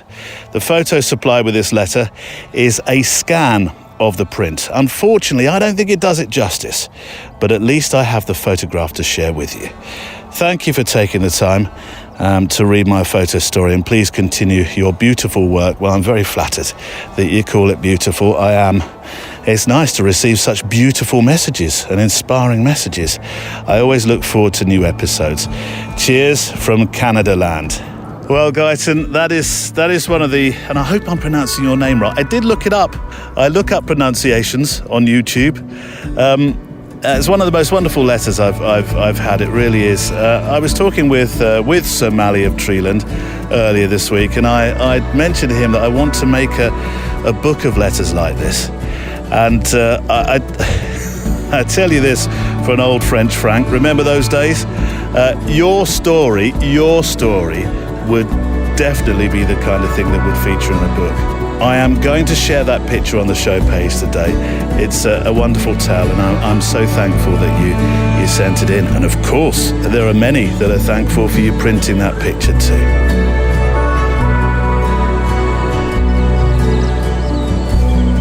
Can you hear the swallows? Is that swallow or skylark? Dancing on the wind above me. There it is. It'll be pointless taking a photograph of that. I know it's a photo walk and all, but we'll end up with one of those little black dots that my mum used to take pictures of in the sky when we went to air shows. She'd say, "Look at that, there's a Lancaster." I'd say, "What? It looks like a fly." "No, it's a Lancaster. Look." "What? It's just a dot, Mum. The camera's entirely wrong. Or the lens is. You've got the wrong system, Mum." "No, there it is, Lancaster. I know. Doesn't matter how many times you tell me, it still just looks like a fly." I really like the idea of a book. I'm just revisiting with your ears here listening. I've been holding back for nearly 3 years now, making my book, because I've had a real imposter syndrome about it. And there has, of course, also been logistical problems.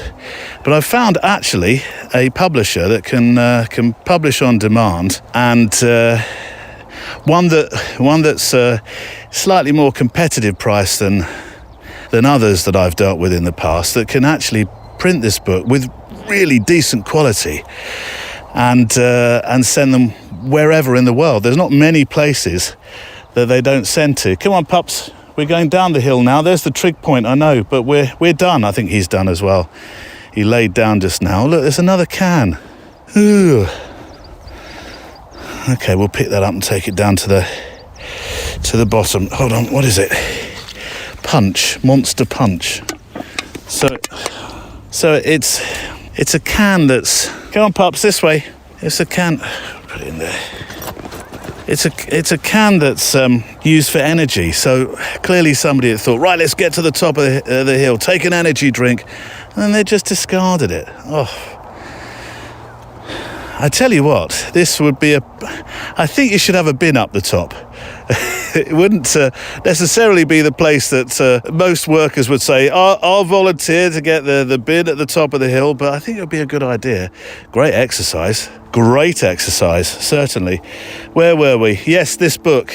I've had a real sort of imposter syndrome feeling about a book. And I'm not saying that in an influencer, please now massage my ego with likes, messages of love, and you can do this missives kind of way. No, I'm not saying it for that reason, but I do honestly and genuinely think your stories and the replies to the why question that I've been asking this year would make a wonderful small travelling companion book. Talking of which, and a complete spoiler, the following second part of my interview with Jeremy Bassetti ends with a why question. So let's start the second part, shall we? A conversation, a chat that happened because I was taken by a YouTube film Jeremy had made about creativity and finding your mojo. We'll expand out a tad into travel in this part as well, and really pave the way for Jeremy to return to talk about some of the wonderful travel and photographic adventures that he's also had. I did love your presentation in this video, and I'm hoping more people will get to appreciate and view it. Although maybe that's not, here's the irony, maybe that's not the point.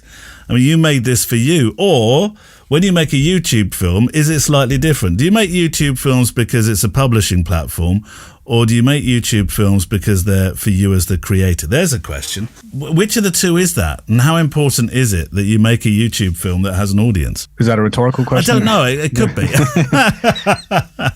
Yeah, I know. I think this is going back to this very important point. Like you generally, not you, Neil, but people, me included. Let me speak for myself.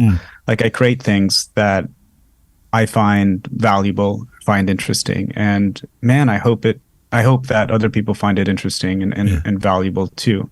So there's always that side of it. But I mean, the creative act, I think, is for me, born about my own desire and need to express that creativity first and foremost, right? Like I have images on Instagram that nobody likes, and that's completely fine. I won't take them down.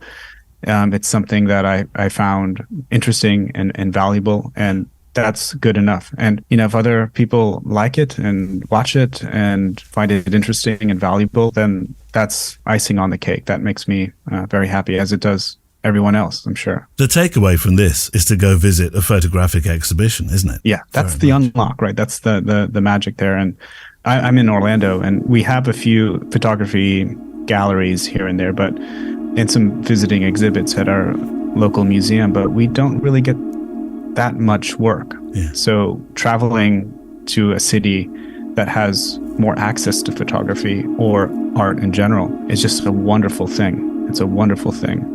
You're in a quiet environment. You're alone with art. You're forced to take it in and to think about it without distractions. There's magic there. Let's talk about your travel podcast. It's called The Travel Writing World. I want to hear a bit of you in action first. You spoke about how you broke into the world of photojournalism, and it was a wonderful story of you smuggling yourself into Afghanistan. I think that was before the Russia days. Yes. Could you... That's right, yeah. So could you tell us a little bit about this story? So I got an invitation by just a couple of guys in my hotel, some refugees. It was like a $2 a night hotel up in the mountains in Pakistan, and they were telling me that there's this war raging across the border in Afghanistan, and villages are being bombed, and it's this terrible situation. And then they said, well, you're a photographer, why don't we take you in and you can show what's happening? So I kind of thought, well, this sounds like a really interesting idea. I'd never been to a war zone. I didn't know. I kind of started to get a bit nervous about the whole thing, but I went ahead.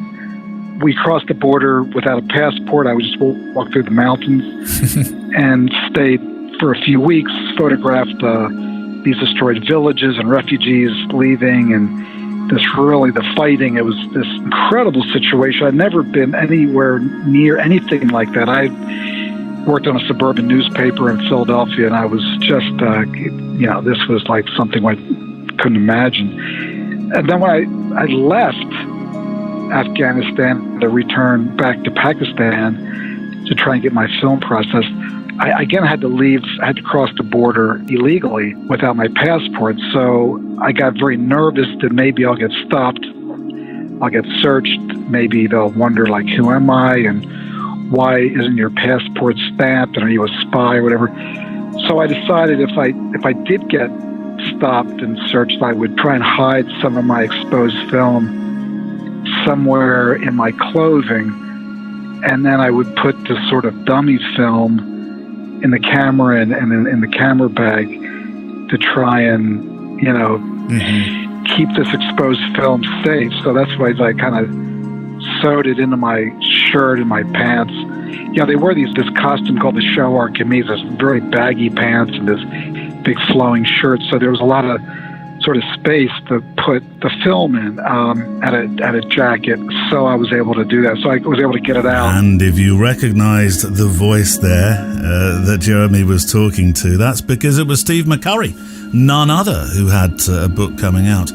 I always find it fascinating to talk to other podcasters, because it's a particular discipline. Yeah. I had I don't know if it's a good luck, but the fortunate timing of starting that podcast right before the C word, right? Back in 2019, and that's when I started it. Yeah. And I still feel awkward about that word. Yeah, me too. But I started it. I say fortunate because I think a lot of creators who are working online definitely felt a bump, a surge of attention on their work. So it was kind of interesting timing. So the bad part about it was that my podcast is about travel writing. Yeah, I was going to say that there's a juxtaposition here. Right. Yeah. But fortunately, with the book publishing industry, the books that are coming out now have been in the pike for a couple of years. So there was plenty of books already in the works, so to speak, for me to have people to speak with. Yeah. So I find, making a podcast a labor of love. Yeah. The reason why I started it was because I was interested in literature and talking to people about ideas. And frankly, I wanted to learn more about the industry. I wanted to learn from writers and authors how they do their work. And that was, perfect medium for speaking with and learning from others about their craft. We've had some super guests on the show. Do you source your guests according to where you'd actually like to travel? I wonder if they're your proxy visit as such. No. It starts with just an interest in the book or the writer, and it's called travel writing. But I've been very loose with that term. I've spoken with photographers about their work, and now it has to relate to kind of traveling and exploring the world. But it's just more of an interest. Selfish interest in either the writer or the work itself. I guess I didn't plan it this way. It just, I had no broadcast experience. I didn't know what I was doing. I just wanted to talk to people. And I figured that, a new book release would be a great peg to have a conversation with some of these authors and writers and photographers. I suppose many look at travel and travel writing as the ultimate glamorous occupation, don't they? Right. And I think through doing the podcast, I've learned that that's completely false. Right? In what way? Well, people envision, the life of the travel writer, jet setting, sitting on, white sandy beaches with a laptop, having amazing kind of experiences at luxury hotels and this and that. And the life of the travel writer is anything but that. In fact, I think, the travel writer spends more time, and perhaps I should say they should spend more time sitting at the desk typing than actually out in the world traveling. So it's a misleading term. I don't know if it's a misleading term, but there's certainly a stereotype around the job and the term travel writer. I listened to one podcast recently, and I have a guest coming up soon actually who travels as sustainably as she can. And I started to feel a pang of guilt for my footprint. It's a consideration, isn't it? I mean, not one that stopped me yet getting on an aircraft, and it certainly doesn't stop you, does it? But the world's getting smaller with the places that you can't seemingly visit because of social or political problems. I don't know whether I'm ready for it to become smaller still by not going there, not experiencing, not seeing it. Yeah, the environmental issue is a very real one. But I was speaking with an author, I guess a couple of years ago, and I asked him this very question. And, his reply, I think, was insightful. It's a reply that spoke to me. But he said, the writer or the photographer, who goes out into the world to do work, to report, to write, to document, documentary photography. These are the people that probably should be the ones traveling, right? If, we're to restrict travel, it's the people that are creating narratives, that are documenting the world, representing it and bringing it back for other people to experience. I mean, I think there's some value in that. And this person was drawing a contrast between that type of traveler and maybe another type of traveler who goes to the beach and, drinks pina coladas, right? It's not I don't want to sound like this person was being judgy about these two different, the traveler and the tourist. No, but there is definitely a difference between it. Yeah, there is, but at the same time, I think the interesting thing is that the writer or the photographer or the person that's interested in documenting the world, they're doing it for themselves, of course, but there's kind of a public value in that work. That's a distinction, a public value in someone's travels versus sipping a Mai Tai. Tell me about your writing. You have several books you've published. Tell me about what you have and what you've done.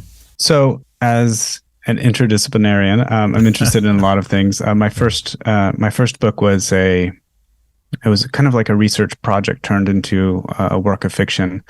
So I did my doctoral work in Spain in some of the archives. And I mean, that was just such a rich experience in many ways. But part of my research took me to the Renaissance, not to get too nerdy, but, you know, the Counter-Reformation and kind of the persecution of Protestants in Spain. So my first book was it's a work of fiction based on a true story of kind of this type of persecution. I wrote some other books for students because I'm a teacher by day. You know, I constantly write on my website and my blog, but this new book that I'm working on, it's called The Hill of the Skull. Yeah.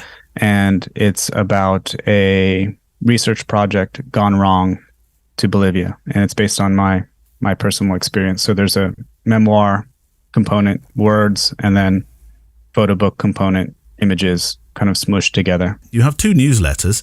One is about wandering. Now this one, I have to say I've only just subscribed to it, but I'm looking forward to it because it has 3 words that play completely into my way of thinking when it comes to photography: wandering, serendipity, and connection. Yeah. That's a cathartic process making these newsletters, I'm sure. Yeah. And again, it's very, very selfish. You mentioned 2 newsletters. One, the first one that you didn't mention is called Genius Loci, and that one is or Loci, I think as you pronounce it, across the pond. This is a newsletter where it's like I'm giving back, like I'm collating, I'm collecting links about travel literature, travel photography, about those things. And I've been doing that for a number of years, and you know, I felt kind of constricted in what I feel comfortable sharing. So I decided to make a new newsletter, the one that you referred to, Drifting, where it's a little bit more experimental. It's about me kind of getting lost, trying to, you know, forge meaning and connection out in the world. And I started that when I was on sabbatical just at the end of last year because, you know, I felt I had time and I was out in the world doing that. And I realized, man, this is what I'm missing in my life. And I think newsletters and any other creative project is a good forcing function for us to be accountable of our work. So I did this newsletter, Drifting, very selfishly to hold myself accountable to get out into the world, to try to connect with people, to think about the world, to write about the world, to photograph the world. And I'm trying to do, I don't know how well I'm doing it, Neil, you need to fill me in, but I'm trying to do this monthly in this newsletter. Well, in terms of writing, it's something we've begun to experiment with in terms of conversation on the program. I think it's a really, really important. And the problem is, when people look at writing or hear the word writing, they think, "Oh my God, that takes me straight back to school. I couldn't put an essay together for toffee." And I think we're sometimes extremely hard on ourselves when it comes to writing. Because it's a very serious thing. It's not like taking a snapshot.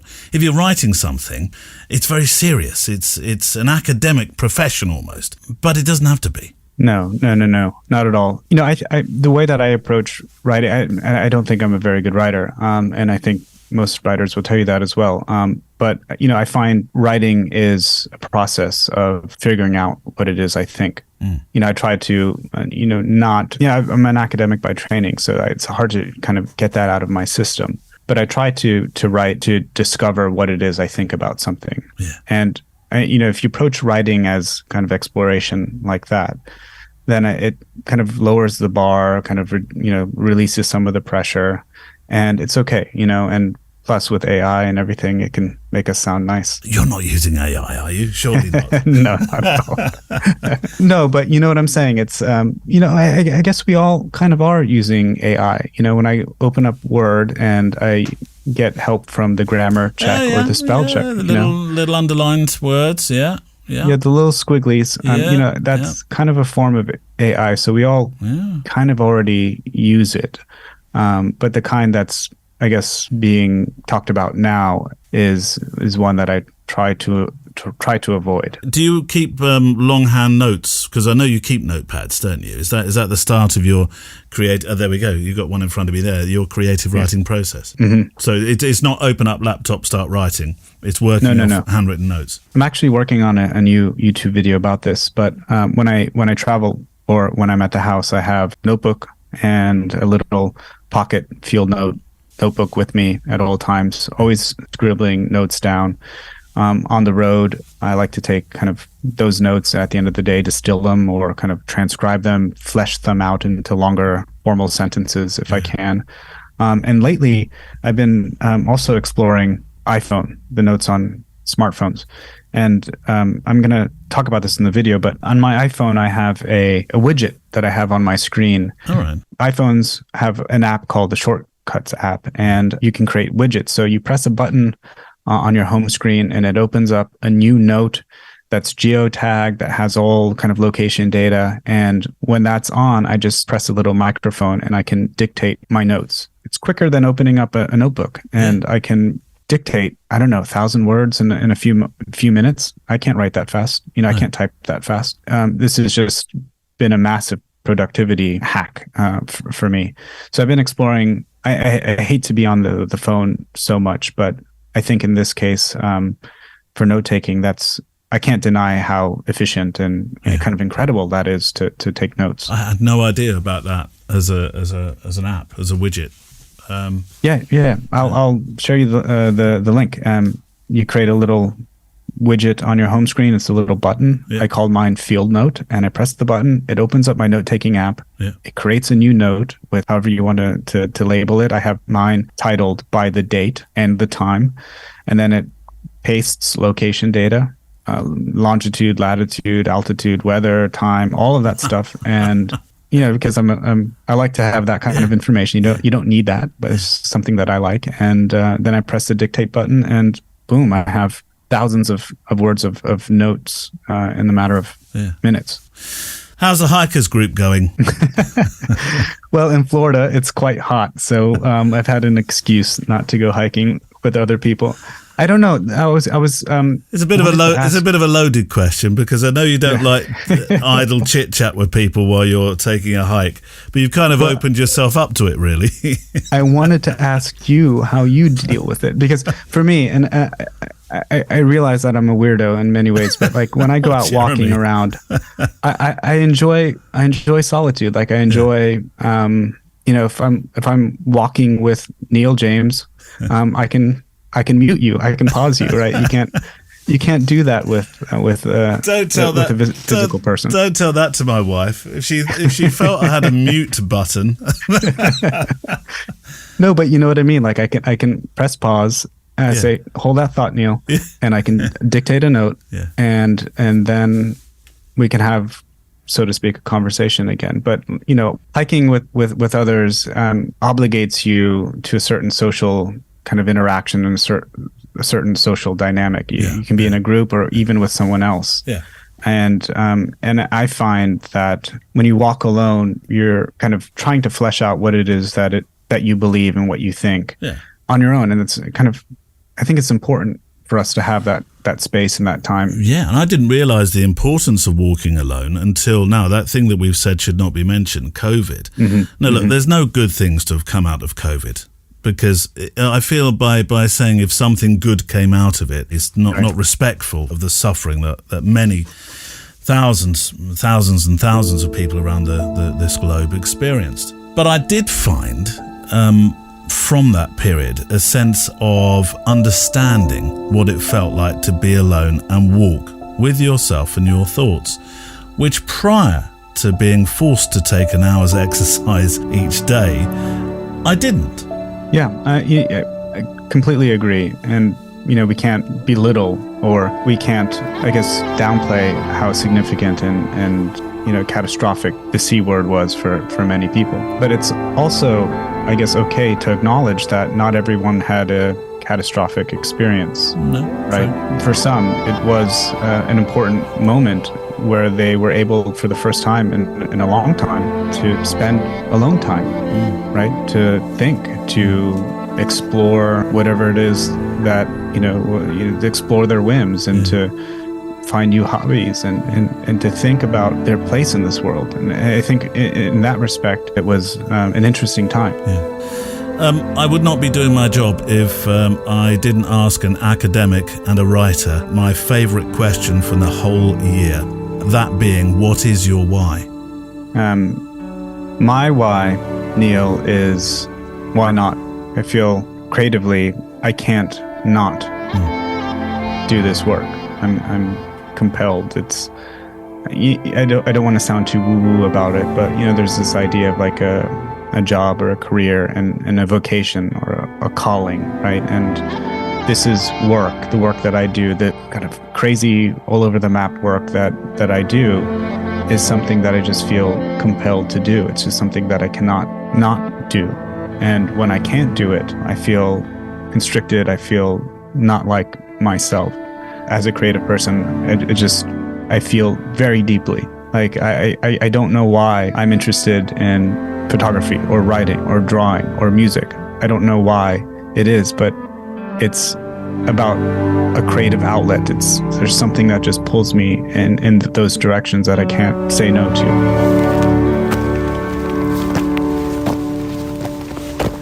It's very chalky here. We have some horses carved into the side of hills. We must go and do some of those horses. What are they? 5, 7? Oh, I should know the history of this in my area. We're making our way down from the hill fort now, with two unexpected extra things: a spent can, well, 2 spent cans, one of Carling. Come on, pups, this way. It's not the time to lie down. Come on, we've got to go back to the car park. And an energy drink and Carling. Was that it? Come on, pups. And my thanks to Jeremy Bassetti. It was a joy speaking with him. An unexpected, in some respects, chat when you consider all the travel he's done. I've chosen to talk about a particular YouTube film, but I was taken by it, and I really wanted to share that experience with you today. And I'll share further links to his work, his podcast, and his Insta. Today's show page for episode 386, those links will be there. It's on photowalk.show. It has lots of other links and films about the stuff of life that we've discussed today. It'll also be in your app as a hyperlink. I know that in some apps, some naughty apps, they leave off some of the links, for which I can't seem to help. It's not much I can do about it now Barney's decided to misbehave himself. Darling, come on, up you get. Come on. I know. And he wants to have a little play fight. Come on. Aeroplane above. What's that? Oh, it's a little biplane. That looks fun on a day like today. What are you doing? Are we going to sit here and do our final link? Shall we sit here? He's got my mouth. He's got my hand rather in his mouth. I can't. Ow! That's a really hard bite. That's not a play bite. That's my finger. You beast. Right. I'll do my final link sitting down then, shall I? Or one of the final ones.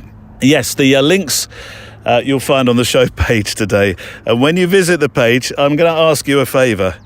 Please could you take a moment to share the show, which has been made in previous weeks, in recent weeks, so much easier by the keeper of IT, Neil of Fordland. There are some colourful buttons below the player. Even if you listen on the app, if you can go to the webpage today and click on one of those, could be WhatsApp, could be Facebook, could be Twitter, whatever flavour that you use in social land, and that'll give you a way to share the show instantly to your followers and your friends, and that really does help the show grow. Look at you, pups. Hey, you've laid down. You can't lay here. I'm going to go back to the car park, whether you like it or not. We're sort of a third of the way down now. Come on, lunch awaits. The extra mile is now out. I look forward to walking some more with you on that. And on the extra mile, I want to introduce something new. There's some Zoom pop-ups so that we can spend some time together, more suited to the various time zones around the world. Oh, that biplane's gonna I think it's having some fun taking photographs of the hill. Thank goodness we met it toward the end of the show and it didn't start doing this in the middle. And thank you to our volunteers that helped behind the scenes, Neil Ford, Andrea Gilpin, Emily Renier and Kelly Mitchell. I really appreciate your help on the social platforms that we have connected to the programme as well. Right, our play-out song is from Richard Farrell. It's called Moon Mother, and I'll return after it with a postscript thought. Now, I can't pretend, even though I do hail from a music radio background originally, I can't pretend to really know how music is composed and arranged, and how certain chord structures make you feel a particular way, how the melodic rises and falls will have you emotionally feel. But anyway, I know sometimes there's just music or a song that makes me feel safe, and this is one of those songs. There is a feeling I get when I listen to this song, and maybe you'll get that too. There's a Hammond organ in there as well, and I've got a real emotional bond with a Hammond organ. We'll talk about that another day for all sorts of reasons. Anyway, let's play the song. And we'll go make a few final frames together while it plays out. Or in Guyton's case, he'll go make a few more prints before popping the negs in the dryer for the night. This is Richard Farrell. What's there to hold in the light of this moon? My mind keeps searching, but my heart decides. Thoughts can be cruel, they're not mine to own. The space unravels when you let go. What's yours, it ain't mine. That energy goes today. The feather in the fire will blow it home your way. Moon mother, open your arms. Moon mother, this magic's just begun. Moon mother, reach for my heart so I can feel your essence in me. How to unfold when this knot is so tight. Each step is chosen to reveal the light. Days left wondering, am I back here again? The shadow inside, waking your soul. What's mine is lost to time, our home is in the space. The bird who walks the line, just use those wings and rise. Moon mother, open your arms. Moon mother, this magic's just begun. Moon mother, reach for my heart so I can feel this essence.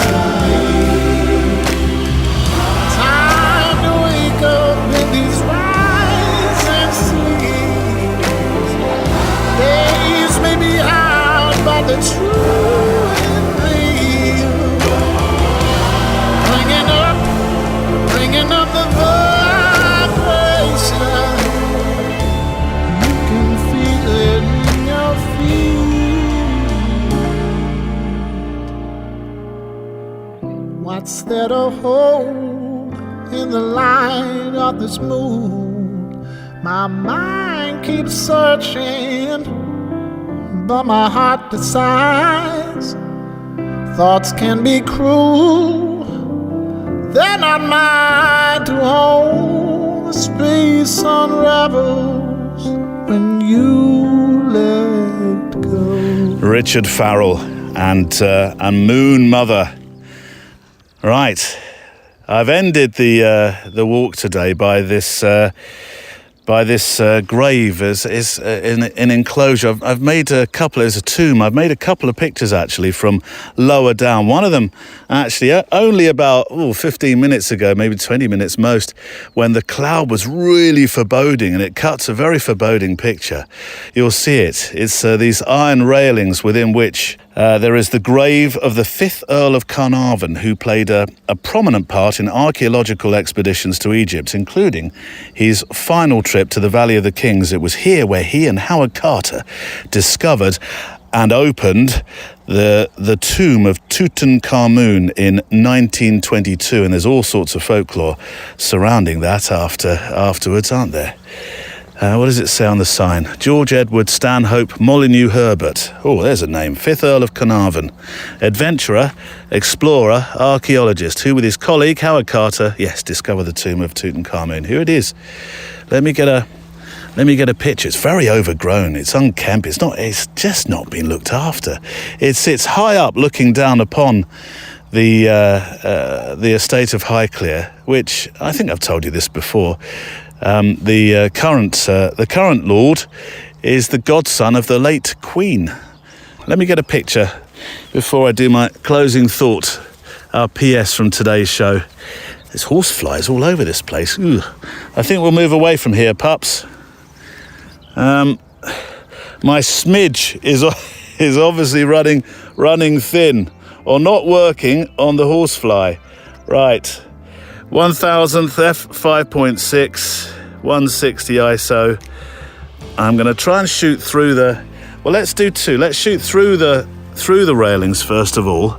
There we go. I think that's going to be the more successful way to capture this picture. And you can just see the tomb very much shrouded by long grass, by wild grass. And then I'll come back a bit and make a picture that shows you it with the context of the railings being around it. I'm not sure, my imagination playing overtime, clearly you know my imagination, that I would choose to wild camp up here next to that. Ooh, I'm not sure at all. Right, final thought for this show today, and it's a quote, a thought from Hermann Hesse. Hermann Karl Hesse, a German-Swiss poet, novelist and painter. There's a really interesting film it's called A Long Summer, and he was an interesting chap for all kinds of reasons. Note to self, leave a link on the show page today. But he did say something about trees, and we've talked about trees. We've talked about many things today, but I thought let's have a quote, let's have a PS to do with trees today. And he said, trees are sanctuaries. Whoever knows how to speak to them, whoever knows how to listen to them, can learn the truth. The Photowalk is a Loading Zone production. Come, pups. Come. Come on. Good boy. Good boy.